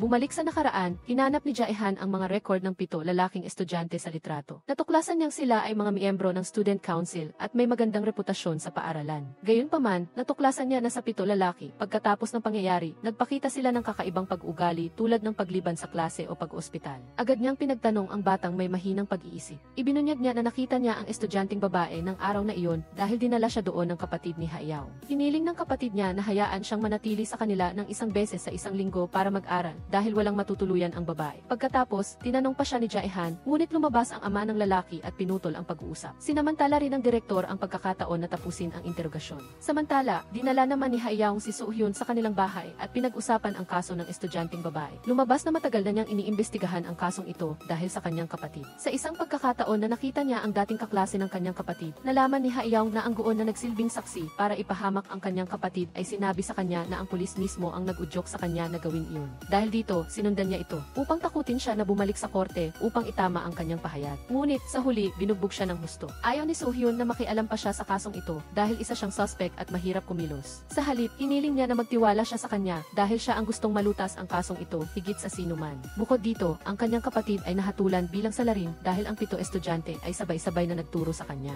Habang pinag-uusapan ni Jae-han ang suspect, ang kapatid niya ay taos-pusong umamin na siya ang nagpadala ng litrato ng 7 lalaki kay Jae-han. Naisip ni Jae-han na mayroong malalim na dahilan sa likod ng lahat ng ito. Ngunit hindi niya inaasahan na kahit ang estudyanteng babae ay gusto ring magbigay ng huwad na pahayag upang sisihin ang kanyang kapatid.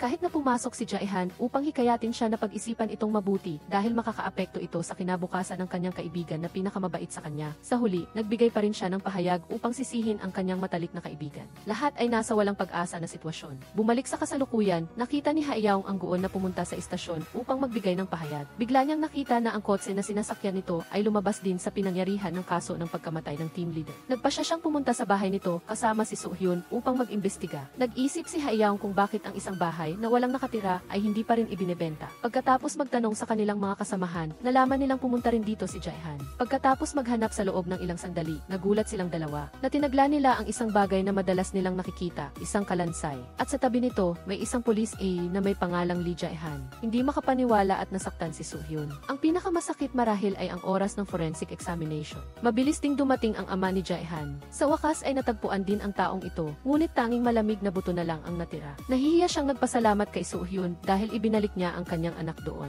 Mabilis na naganap ang libing. Walang sinuman ang dumalo sa seremonya ng bulaklak. Ang matuwid at tapat na pulis na ito ay nagkaroon ng malungkot na wakas. Lahat ng kanyang ginawa ay nanatili na lang sa alaala ni Hayaw at Soo-hyun. Habang nililinis ang mga lumang gamit, nagulat si Soo-hyun nang matagpuan ang isang larawan nilang dalawa na magkasama na nakatago sa likod ng lumang picture frame. Ang mga nakaraang pangyayari ay patuloy na nagbubunyag ng mga bagay na akala ay nakalimutan na. Naalaala ni Hayaw ang dating may-ari ng paboritong kainan, ang nag-iisang restaurant na nagbebenta ng egg fried rice para sa isang bata. Pagkatapos bumalik sa lugar na iyon kasama ang calling card na nakuha niya mula kay Jae-han, kinumpirma ng may-ari na si Jae-han ang nagbabayad ng kanyang mga egg fried rice noon pa man. Hindi lang iyon, sa daan pa uwi, laging may mga yapak ni Jae-han na sumusunod sa kanya. Sa oras na naramdaman niya ang pinakamalaking kalungkutan at galit sa kanyang buhay, laging mayroong isang tao na nasa tabi niya nang hindi niya nalalaman. Matapos marating ang pinakababang punto ng kanyang buhay, naramdaman ni Hayaw na hindi na niya kayang ipagpatuloy ang ang ganitong pamumuhay. Nagpasya siyang mag-aral ng husto. Sa kabila ng pagtanggi ng ibang tao, hindi siya sumuko dahil ayaw niyang mangyari ang malungkot na wakas na ito. Nang gabi na iyon, nang magpatuloy ang signal ng walkie-talkie, ang unang sinabi ni Jaihan ay imbestigahan niya ang kasong ito hanggang sa dulo dahil mayroon siyang nakalimutang mahalagang bagay. Sa oras na iyon, napagtanto niyang ang taong nakikipag-ugnayan sa kanya sa walkie-talkie ay ang nakababatang kapatid ng taong napagbintangan. Kahit na sinubukan ni Haiyaong na hikayatin siya at sinabi ang tungkol sa kanyang sitwasyon kung magpapatuloy siya, ayaw na ni Jaihan na makinig pa. Nagpasya siya at sinabi kay Haiyaong sa kasalukuyan na hindi siya susuko. Ito marahil ay isang pangako ng isang pulis sa pamilya ng isang kapatid na nagpakamatay dahil sa maling akusasyon. Ngayon, ang task force ay mayroon na lang 3 miyembro. Ang 3 ay lihim na nag-imbestiga sa kaso ng estudyanteng babae noong 1979. Ang nakakagulat kay So-hyun ay ang kanyang senior ay lihim din na nag-imbestiga sa kasong ito ng mag-isa. Sa pagdaragdag ng layunin na hanapin ang salarin sa pagkamatay ng 2 team leader, tila ang buong koponan ay nagkakaisa. Ang unang bagay ay hanapin ang estudyanteng babae, ang biktima noon. Hayaan ang senior na ang bahala sa mga mahirap na bagay. Sa katunayan, mabilis niyang nahanap ang isang lead batay sa health insurance sa departamento ng psychiatry. Sa panig ni Haiyaong, sinundan siya ng pulisya. Wala siyang magawa kundi magtago upang mag-imbestiga sa labas. Sa huli, gamit ang kanyang sariling sketch ng mukha, matagumpay niyang natagpuan ang babae. Sa simula, sinasadya ng babae na iwasan siya. Ngunit nang marinig niya na sinabi ni Haiyaong na siya ang nakababatang kapatid ng taong napagbintangan, umayag din siyang makipag-usap. Ibinahagi niya ang sitwasyon. Sa oras na iyon, lahat ay kinukutya siya kahit na siya ang biktima. Ang kapatid ni Haiyaong ang nagligtas sa kanyang buhay. Ngunit sa huli, pinagtaksilan niya siya dahil lang sa banta ng kanyang ama at sa sinabi ng direktor, kung gagawin mo iyon, matatapos na ang lahat. Ngayon, nang pag-isipan niya ito, labis siyang nagsisisi. Naalaala niya, ang utak sa likod nito ay ang anak ng chairman ng isang cement corporation, na kamag-anak ng kongresista. Nang marinig na sa wakas ay itinuro na ng biktima ang totoong salarin, hindi maiwasang maramdaman ni Haiyaong ang sakit para sa kanyang kapatid. Napabigkas siya, hindi dapat siya namatay ng ganoon kaaga. Nang marinig ito, hindi makapaniwala ang babae, dahil pagkatapos ng paghatol, binisita niya ang kapatid ni Haiyaong ng isang beses. Sa halip, inalo siya nito at sinabing magsisimula siyang muli sa buhay. Sa kasong ito, hindi ang babae ang may kasalanan, kaya dapat niya itong kalimutan. Ang isang taong tulad nito ay hindi maaaring may planong magpakamatay. Nagsimulang maghinala si Haiyaong na ang kanyang kapatid ay pinatay, at hindi niya napigilan ang sarili, kaya umalis siya na nagmamaneho ng mabilis. Bago umalis, bumulong siya, ngayon wala akong magawa, pero sa nakaraan, kapag nahuli ang salarin, siguradong maliligtas ko ang aking kapatid at si Team Leader Lee. Sabik na hinintay ni Haiyaong ang 23. 23 gaya ng dati. Ngunit nang kumonekta, natutulog si Jaihan kaya hindi niya ito narinig. Sa tabi niya ay si So-hyun. Malinaw, narinig niya ang boses na lumalabas mula sa walkie-talkie. Sa oras na ito, sa kasalukuyan, ang lugar kung saan nakikipag-usap si Haiyaong sa walkie-talkie ay natuklasan na rin ng kasalukuyang So-hyun. Nang araw na iyon, hindi nakapagsalita si Haiyaong kay Jaihan dahil abala siya sa paghabol sa kriminal. Dahil sa pagmamadali, mabilis siyang lumabas ng kwarto. Iniwan si So-hyun na tulala sa sulok dahil sa nangyari. Siguradong naalaala niya ang alaala tungkol sa walkie-talkie noon. Sa panig ni Haiyaong, pumunta siya sa kaibigan ng kanyang kapatid upang imbestigahan ang sanhi ng pagkamatay nito. Sinabi ng kaibigan niya na binigyan niya ang kapatid niya ng isang pulang scarf. Ito ang ebidensya na iniwan ng biktima na babae para sa kanyang kapatid upang matulungan siyang malinis ang kanyang pangalan. Tinanong din ni Team Leader Ann ang tungkol sa kinaroroonan ng scarf. Naalaala niya ang sinabi ni Team Leader Ann bago siya namatay, kung gusto mong malaman ang katotohanan, pumunta sa ospital kung saan namatay ang kapatid mo. Bumalik sa nakaraan, nakatanggap si Jaihan ng tawag mula sa kapatid ni Haiyaong. Sinasabing gusto niyang linisin ang kanyang pangalan at makipagkita sa pulisya upang ibigay ang ebidensya para sa kaso. Gayunpaman, dahil sa paghabol sa isang magnanakaw, na-late si Jaihan sa kanilang pagkikita. Sa oras na iyon, upang iligtas si So-hyun, malubhang nasugatan si Jaihan at kinailangang maospital. Samantala, dumating si Haiyaong sa ospital, tulad ng sinabi ng team leader. Dito, natuklasan niyang kumuha ang team leader ng sample ng dugo ng isang tao. Ang taong iyon ay walang iba kundi ang kapatid ni Haiyaong. Ipinakita ng resulta ng blood test na mayroong malaking dami ng pampakalma sa katawan niya, sapat na upang patulugin ang isang adult. Nangangahulugan ito na ang pagkamatay ng kapatid ni Haiyaong ay inayos upang magmukhang isang pagpapakamatay. Sa sandaling iyon, biglang lumabas si So-hyun. Nag-aalala siya na baka mahuli si Haiyaong dahil sa kanyang pagtakbo kung saan-saan. Isinaysay niya ang lahat ng kanyang natuklasan. Muli siyang bumulong na babaguhin niya ang nakaraan. Tinanong siya ni So-hyun tungkol sa walkie-talkie. Sa puntong ito, wala na siyang tinago pa. Sinabi niya na maaari siyang makipag-ugnayan kay Team Leader Lee sa nakaraan. Noong 2000, bago siya nasa panganib, ginamit niya ang walkie-talkie upang makipag-ugnayan sa akin. Sa sandaling ito, tumunog ang orasan. Agad na kumonekta ang walkie-talkie kay Jaihan. Hindi makapaniwala si So-hyun sa kanyang naririnig nang marinig niya ang totoong boses ni Team Leader Jaihan. Sinamantala ni Haiyaong ang pagkakataon na hilingin kay Jaihan na iligtas ang kanyang kapatid. Nang matukoy ang araw na nangyari ang trahedya sa kanyang kapatid, mabilis na tumakbo si Team Leader Jaihan. Sa panig naman ni Soo-hyun, nagtanong siya kahit na alam na niya kung sino ang kausap niya. Ngunit sa isang mahalagang sandali, biglang dumating ang pulis at inaresto si Hayaw. Sinabi nila na mayroon na silang ebidensya at saksi para sa kaso. Hindi makapaniwala si Hayaw at nagpumiglas, ngunit hindi niya kayang lumaban sa utos. Tumingin siya kay Soo-hyun na parang huling pag-asa, umaasang matutulungan siya nitong kumpirmahin kung nagbago ba ang sitwasyon ng kanyang kapatid sa nakaraan o hindi. Bumalik sa nakaraan, mabilis na nagmamaneho si Jae-han kahit na dumudugo ang kanyang sugat. Ngunit ang direktor ay nauna nang dumating sa bahay upang makita ang kapatid ni Hayaw. Sa oras na iyon, ang binata ay isinasalaysay ang buong kwento sa walang kwentang taong iyon. Hinahanap niya rin ang scarf na tanging ebidensya sa kaso na posibleng naglalaman ng AFE ng mga halimaw na iyon. Lihim na hinaluan ng pulisya ang inumin ng kapatid ni Hayaw habang wala siya. Nakalulungkot pagdating ni Jae-han, huli na ang lahat. Nagawa lang niyang kalagkarin ang sarili at tumingin sa pamilya ng biktima na puno ng pagsisisi. Samantala, nasa bilangguan si Hayaw na nag-aalala, paulit-it na humihingi na makita ang mga dokumento ng kaso ng kanyang kapatid para malaman kung may nagbago ba sa nakaraan. Ngunit ang katotohanan ay nagpatahimik sa kanya. Bukod sa kanyang mga kasamahan, patuloy rin siyang binibigyan ng mga pahayag ng mga saksi. Inakusahan siyang pinaslang ang pinuno ng kanilang grupo at walang iba ang nasa likod ng pagpaplano nito kundi ang puno ng pulisya. Pagkatapos halugugin ang buong bahay ni Hayaw, hindi rin natagpuan ni Jae-han ang scarf na ebidensya. Sa oras na ito, labis siyang nabalisa at tinanong ang puno ng pulisya kung bakit niya nagawa ito sa isang bata na nagsisikap na patunayan ang kanyang sarili na inosente, na ang tanging layunin ay ang muling pagsasama-sama ng kanyang pamilya. Ngunit ang alagad ng pulisya ay wala ng puso. Mayroon siyang malaking pasanin sa kanyang sarili. Bigla na lang nagkaroon muli ng koneksyon sa radyo. Pigil ni Jae-han ang kanyang luha at humingi ng paumanhin kay Hayaw. Ngunit sa pagkakataong ito, si Cha Soo-hyun ang nasa kabilang linya na may malumanay na boses at hindi makapaniwalang tono. Ito ay tulad ng paglalaman ng labis na pagmamahal. Hindi niya inakalang makakausap niya si Lee Jae-han sa ganitong paraan matapos ang 15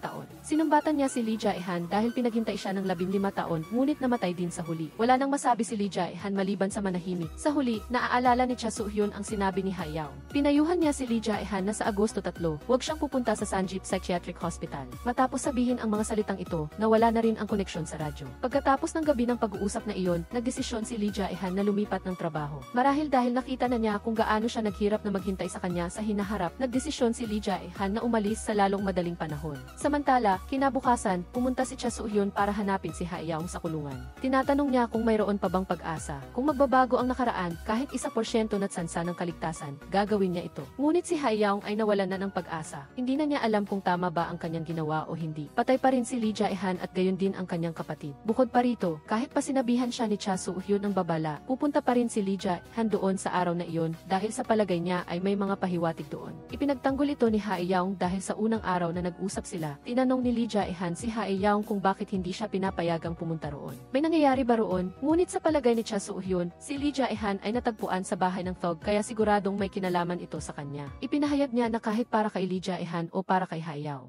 kailangan din niyang hanapin ang kaugnayan sa pagitan ng mga pagkamatay na ito sa anumang paraan. Ang espesyal na unit ng investigasyon ay bagong tatag pa lang ngunit nabuwag na. Gayunpaman, sa ilalim ng pamumuno ni Cha Soo-hyun, mas naunawaan ng mga natitirang miyembro ang sitwasyon at nagpa siyang ilantad ang kasong ito. Natukoy na nila ang suspect na siyang thug, ngunit nagtatago ito ngayon at hindi nagpapakita ng mukha. Ito ay dahil sa kanyang krimen at dahil may isa pang tao bukod sa kanila na masigasig na hinahanap siya at walang iba kundi ang puno ng pulisya. Ang thug ay ang pinakamahalagang saksi sa katiwalian ng puno ng pulisya. Para mahanap ang kanyang kinaroroonan, pinuntahan ni Cha Soo-hyun si Hayaw para umasa sa kanyang mga hinuha upang matukoy ang mga lugar na posibleng pinuntahan ng thug. Ngunit ang kanyang isip ay labis na nagulo. Kailangang kalmahin siya ni Cha Soo-hyun upang maayos niya ang kanyang mga iniisip. Habang tinitingnan ang mga posibleng lugar na pagtataguan niya, isang numero ng telepono ang biglang lumitaw sa isipan ni Hayaw. Bigla siyang nagkaroon ng hinuha na sa sitwasyon ng pagkubkob, wala siyang ibang pagpipilian kundi ang lumapit sa isang taong mapagkakatiwalaan, isang taong may tapang na harapin ang puno ng pulisya. Sa sandaling ito, ang pinuno ay tumawag na kay Hayaw upang magbigay ng impormasyon, ngunit hindi niya nasagot ang tawag dahil sa isang kaso. Sa pagkakataong ito, upang kumpirmahin ang hinuha, kinailangan ni Cha Soo-hyun na gamitin ang kanyang kredibilidad upang kunin ang mga bagay para kay Hayaw matapos ang abala ng paghahanap sa telepono. Sa huli, nakatanggap sila ng kontak mula sa thug. Hiniling niya na pumunta si Hayaw ng mag-isa. Hindi siya nagtitiwala sa sinumang iba pang pulisya. Dahil hindi nila maaaring hayaang makatakas ang mga pahiwatig, nagplano sina Hayaw at Cha Soo-hyun na tumakas. Sa huli, sa pamamagitan ng pagtatago ng susi ng maaga, tumalon siya mula sa kotse at mabilis na pumunta sa lugar ng tagpuan na napagkasunduan nila ni Cha Soo-hyun. Sa huli, mag-isa siyang nakipagkita sa Phelps. Habang nag-uusap sila, bigla na lang nagulat si Cha Soo-hyun na nagdala ng sorpresa na nagpataranta sa kanya na natatakot na sinusubaybayan na siya ng puno ng pulisya. Tinakot ni Cha Soo-hyun ang Phelps para tanungin siya tungkol kay Lee Jae-han. Bakit siya natagpuan sa bahay niya at ang dahilan kung bakit nila pinatay ang pinuno ng kanilang grupo, ang katiwalian at panunuhon. Ang lahat ng kasong kriminal ng puno ng pulisya ay nag-expire na sa Statute of Limitations. Ngunit may isang bagay na hindi pa nag-i-expire at iyon ay ang pagpatay. Sinabi ng Phelps na nagpasya si Lee Jae-han na imbestigahan ang kamatayan ng kapatid ni Hae Yaung hanggang sa huli. Kahit sa kanyang huling sandali ng panganib, ipinaglaban pa rin niya ito. Matapos gamitin ang lahat ng kanyang lakas upang makatakas sa bahay ng Phelps, bumagsak siya sa dalisdis ng bundok at ginamit ang radyo para sa huling pagkakataon na magbigay ng huling hininga kay Hae Yaung. Sinabi pa rin niya na kahit ano paman, dapat siyang hikayatin ni Hae Yaung na gawin ang kanyang makakaya. Pagkatapos nito, lumitaw si An Chae-soo at personal na pinatay ang kanyang kasamahan. Ang orasan noon ay 23. Nang marinig niya ang salaysay ng Phelps, hindi niya inaasahan na sa isang hiling lang. Huwag mong kalimutan ang sinabi ni Han na gawin ang lahat para iligtas ang kanyang kapatid, Lee Jae-han. Nagawa niyang iligtas ang lahat sa pamamagitan ng paggamit ng kanyang buhay. Dahil sa pagiging pabaya ng dalawa, sinamantala ng matandang Fox ang pagkakataon para tumakas. Hindi inaasahan, isang kotse ang lumabas at bumangga sa matandang lalaki. Mabilis na hinabol ni Cha Soo-hyun ang kotse, ginamit ang kanyang tumpak na kasanayan sa pagbaril at tinamaan ang gulong ng kotse ng driver at kinalagkad siya palabas. Nagkaroon ng matinding labanan sa pagitan ng dalawa. Aksidenteng nahulog ni Cha Soo-hyun ang kanyang baril at mabilis na nakuha ito ng driver at itinutok kay Cha Soo-hyun. Pumutok ang baril sa parehong sandali na tumalon si Hae Yaung para saluhin ang bala. Ang sitwasyon ay nagpamanhid kay Cha Soo-hyun at hindi siya nakagalaw. Mabilis na tumakas ang driver. Nagulat ang mukha ni Cha Soo-hyun at mahigpit na niyakap ni Hae Yaung ang radyo dahil alam niyang ito na lang ang tanging pagkakataon para iligtas si Lee Jae-han. Bumalik ang nakaraan sa sandaling nagkaroon si Lee Jae-han ng aksidente sa kanyang nakatadhanang araw. Nang arestuhin siya ni An Chae-soo, ibinunyag ni Lee Jae-han na ang scarf ang ebidensya na maaaring magpatunay na ang puno ng pulisya ang pumatay sa kapatid ni Hae Yaung. Sa oras na iyon, si An Chae-soo ang huling taong nakakaalam na pinatay ang kapatid ni Hae Yaung.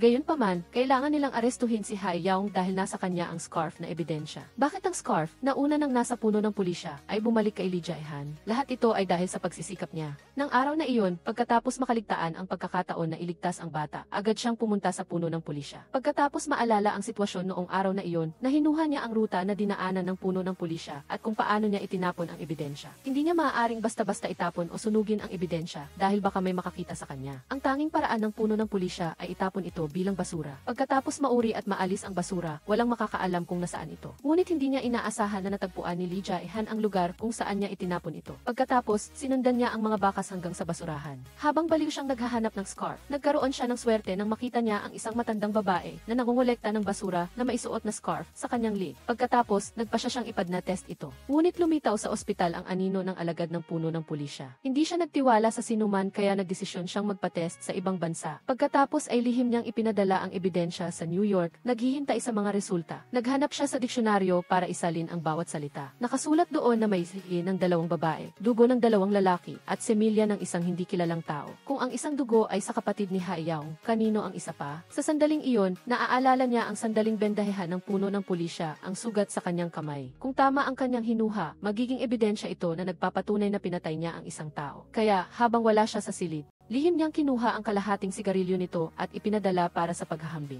Tunay na nagtugma ang mga resulta, iyon ay mula sa iisang tao. Sa oras na ito, nawasak na ang ebidensya, ngunit ang orihinal na data ay nasa bispa. Kaya nagdesisyon siyang tuluyan ng patayin si Lee Jae-han. Sa oras na ito, ang huling tao na may natitirang kaunting pagkatao ay si An Chae-soo. Hindi pa rin niya kayang patayin ang kanyang kasamahan. Ang kahinaang ito ang nagbigay daan kay Lee Jae-han na mapahaba ang oras at putulin ang tali. Nagtagumpay siya sa pagbabaliktad ng sitwasyon at napatumba ang Phelps. Sa ilalim ng pagharang ni An Chae-soo, nagawa niyang makatakas. Gayunpaman, sa oras na iyon, tinakot ng puno ng pulisya si An Chae-soo gamit ang kanyang anak na babae. Sa huli, upang protektahan ang kanyang anak, siya mismo ang pumatay kay Lee Jae-han. Bumalik sa kasalukuyan, biglang napagtanto ni Hae Yaung na may ilang alaala sa nakaraan na nagbago. Naalala rin ni Cha Soo-hyun ang huling sinabi ni Lee Jae-han sa kanya na iba na ngayon. Sinabi niya na malapit na siyang matapos at maghihintay siyang makabalik. Sa isip ni Lee Jae-han, kumpara sa kamatayan, ang mas masakit na bagay sa kanya ay kung mamatay siya. Ang mga kaso tungkol sa kapatid kapatid ni Hae Yaung at ang kaso ng babaeng estudyante ay mananatiling hindi nalutas. At pagkatapos, pinaghintay niya si Cha Soo-hyun sa sakit sa loob ng mahabang panahon. Ang kanyang taos-pusong hangarin ang naging dahilan upang tumunog ang wireless na radyo. Ano na ngayon, ang tanong na umalinggaw sa isipan ni Hae Yaung sa kritikal na sandali. Hiniling niya kay Lee Jae-han na mabuhay ng may malakas na kalooban sa halip na mabuhay sa pamamagitan ng radyo. Sa kritikal na sandali na pareho silang nasa panganib, natigilan si Cha Soo-hyun dahil huminto na ang tibok ng puso ni Hae Yaung at ang baril ni An Chae-so ay muling nakatutok kay Lee Jae-han. Magiging iba kaya ang resulta sa pagkakataong ito? Sa kritikal na sandali, nasugatan si An Chae-so. Lumalabas na minsan ay tumaya si Lee Jae-han sa kanyang mga kasamahan.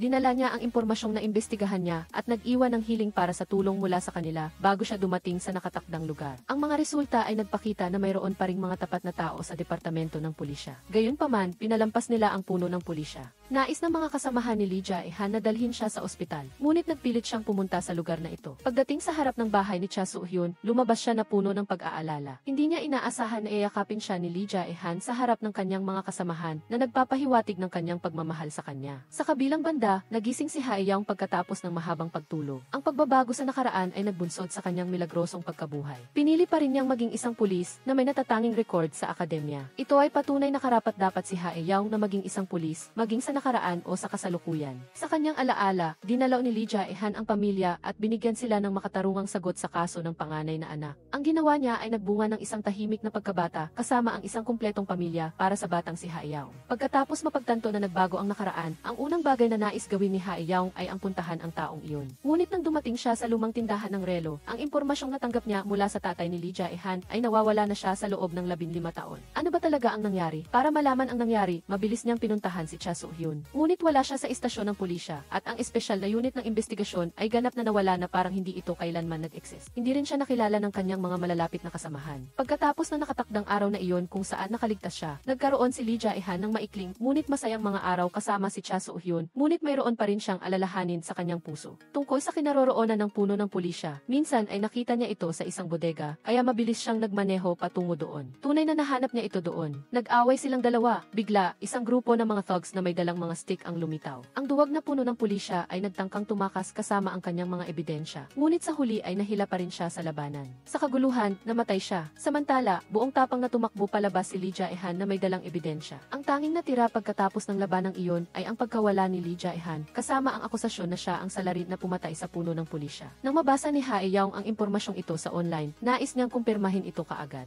Ngunit wala na sa kanya ang radyo. Nang tumakas si Lee Jae-han mula sa mga thugs, sinubukan niya ring tawagan si Hae Yaung sa radyo, ngunit walang sumasagot. Naalala ni Hae Yaung ang notebook ni Lee Jae-han. Pareho silang alam na babasahin ni Hae Yaung ito sa hinaharap. Siguradong ang huling resort ni Lee Jae-han ay mag-iwan ng mensahe sa isang piraso ng papel na nakalagay sa likod ng notebook. Kinuha niya ang notebook sa tanghali ng istasyon ng pulisya. Hindi inaasahan, dinala siya ng mga pahiwatig doon sa isang lugar na labis na pamilyar sa kanya, sa kanyang sariling bahay. Tinanong niya ang kanyang ina tungkol kay Pulis Lee Jae-han. Hindi inaasahan, nagpadala pala siya ng isang bagay doon noon. Totoo nga nang binuksan niya ito. Sa loob ay isang floppy disk at isang liham. Sinabi ng liham na ito marahil ang tanging paraan para makipag-ugnayan siya kay Hae Yaung matapos magbago ang nakaraan. Palagi niyang inaasahan na makakakonekta siya kay Hae Yaung sa pamamagitan ng radyo. Gayunpaman, dahil hindi siya namatay, natapos ang kanilang kapalaran. Ipinagkatiwala niya ang ebidensya na ito kay Hae Yaung dahil naniniwala siyang sa kanyang oras, magiging iba na ang mundo. Pagkatapos, inakusahan ni Hae Yaung ang mambabata sa pamamagitan ng paglalathala ng nilalaman ng disk sa online na naglantad sa kanyang tunay na pagkatao sa publiko. Batay sa liham ni Lee Jae-han, pinuntahan ni Hae Yaung ang lugar kung saan sinasabing ipinadala ito. Naghanap siya ng mga dokumento na naglalaman ng mga labi o kalansay sa lugar na ito. Pagkatapos ng isang paghahanap, walang nakitang impormasyon si Hae Yaung, ngunit bumiti siya ng may ginhawa. Sa ganitong kaso, ang hindi paghahanap ng anuman ay isang magandang senyales. Hindi niya inaasahan na makikita niya ang isang pamilyar na anino dito. Lumalabas na hinahanap din ni Cha Soo-hyun si Lee Jae-han. Tunay nga, hanggat mayroon kayong parehong layunin, maaga o huli ay magkikita rin kayo. Hindi nawala ang alaala niya kay Hae Yaung at naaalala pa rin niya ang pagbabago ng nakaraan at ng hinaharap. Ang dahilan kung bakit siya narito ay dahil sa isang walang boses na tawag mula sa isang telepono 15 taon na ang nakakaraan. Naniniwala siyang si Lee Jae-han iyon. Kinumpirma rin ni Hae Yaung na nangyari ito noong araw na iyon. Nagkatugma ito sa araw na ipinadala ang liham sa kanyang bahay. Ipinakita rin sa kanya ni Cha Soo-hyun ang isang kakaibang mensahe na ipinadala sa kanya ilang araw na ang nakalipas na nagsasabing, "Huwag kang pupunta sa Jung-in Nursing Hospital sa Pebrero 5. Ang mensaheng ito ay nagpaalala sa kanya ng babala na sinabi niya kay Lee Jae-han upang pigilan siyang pumunta sa Sanjeev Psychiatric Hospital. Ayon sa kanyang palagay, kung ito ay isang maliit na ospital, posibleng ma-admit ng walang paggamot. Naisip din ng bida na baka nakakonekta si Lee Jae-han sa iba pa. Sino ang nakakaalam? Ang taong ito ay nakipag-ugnayan kay Lee Jae-han para ipadala ang mensahe upang dalhin sila sa ospital dahil alam ni Lee Jae-han na. Nang taon na iyon, matapos matanggap ang babala ni Cha Soo-hyun, pinili pa rin niyang pumunta sa ospital na iyon. At ang totoo, buhay pa si Lee Jae-han. Natapos ang pelikula sa eksena kung saan isang grupo ng mga tao ang pumasok sa ospital habang papunta pa lang ang bida at si Cha Soo-hyun. May pag-asa silang makita ang isang pamilyar na mukha. Naniniwala sila na kahit ano pa ang nasa dulo ng daan na ito, hanggat hindi sila sumusuko, malalampasan nila ang lahat. Ano ang pananampalataya ng isang pulis? Ang pelikula ay nagbigay ng perpektong sagot. Iyon ay ang katotohanan. Gaano man kamahirap ang isang krimen, gaano man ito katago, hanggat may pananampalataya at matibay na kalooban, ang isang maliit na pulis ay maaaring lumabas para labanan ang malaking pagsasabwatan ng isang masamang pinuno sa harap ng katarungan at liwanag ng katotohanan. Maaaring iligtas ng mga tao ang kanilang sarili at kasabay nito, iligtas din ang mga taong nalulunod sa putik ng kawalan ng pag-asa.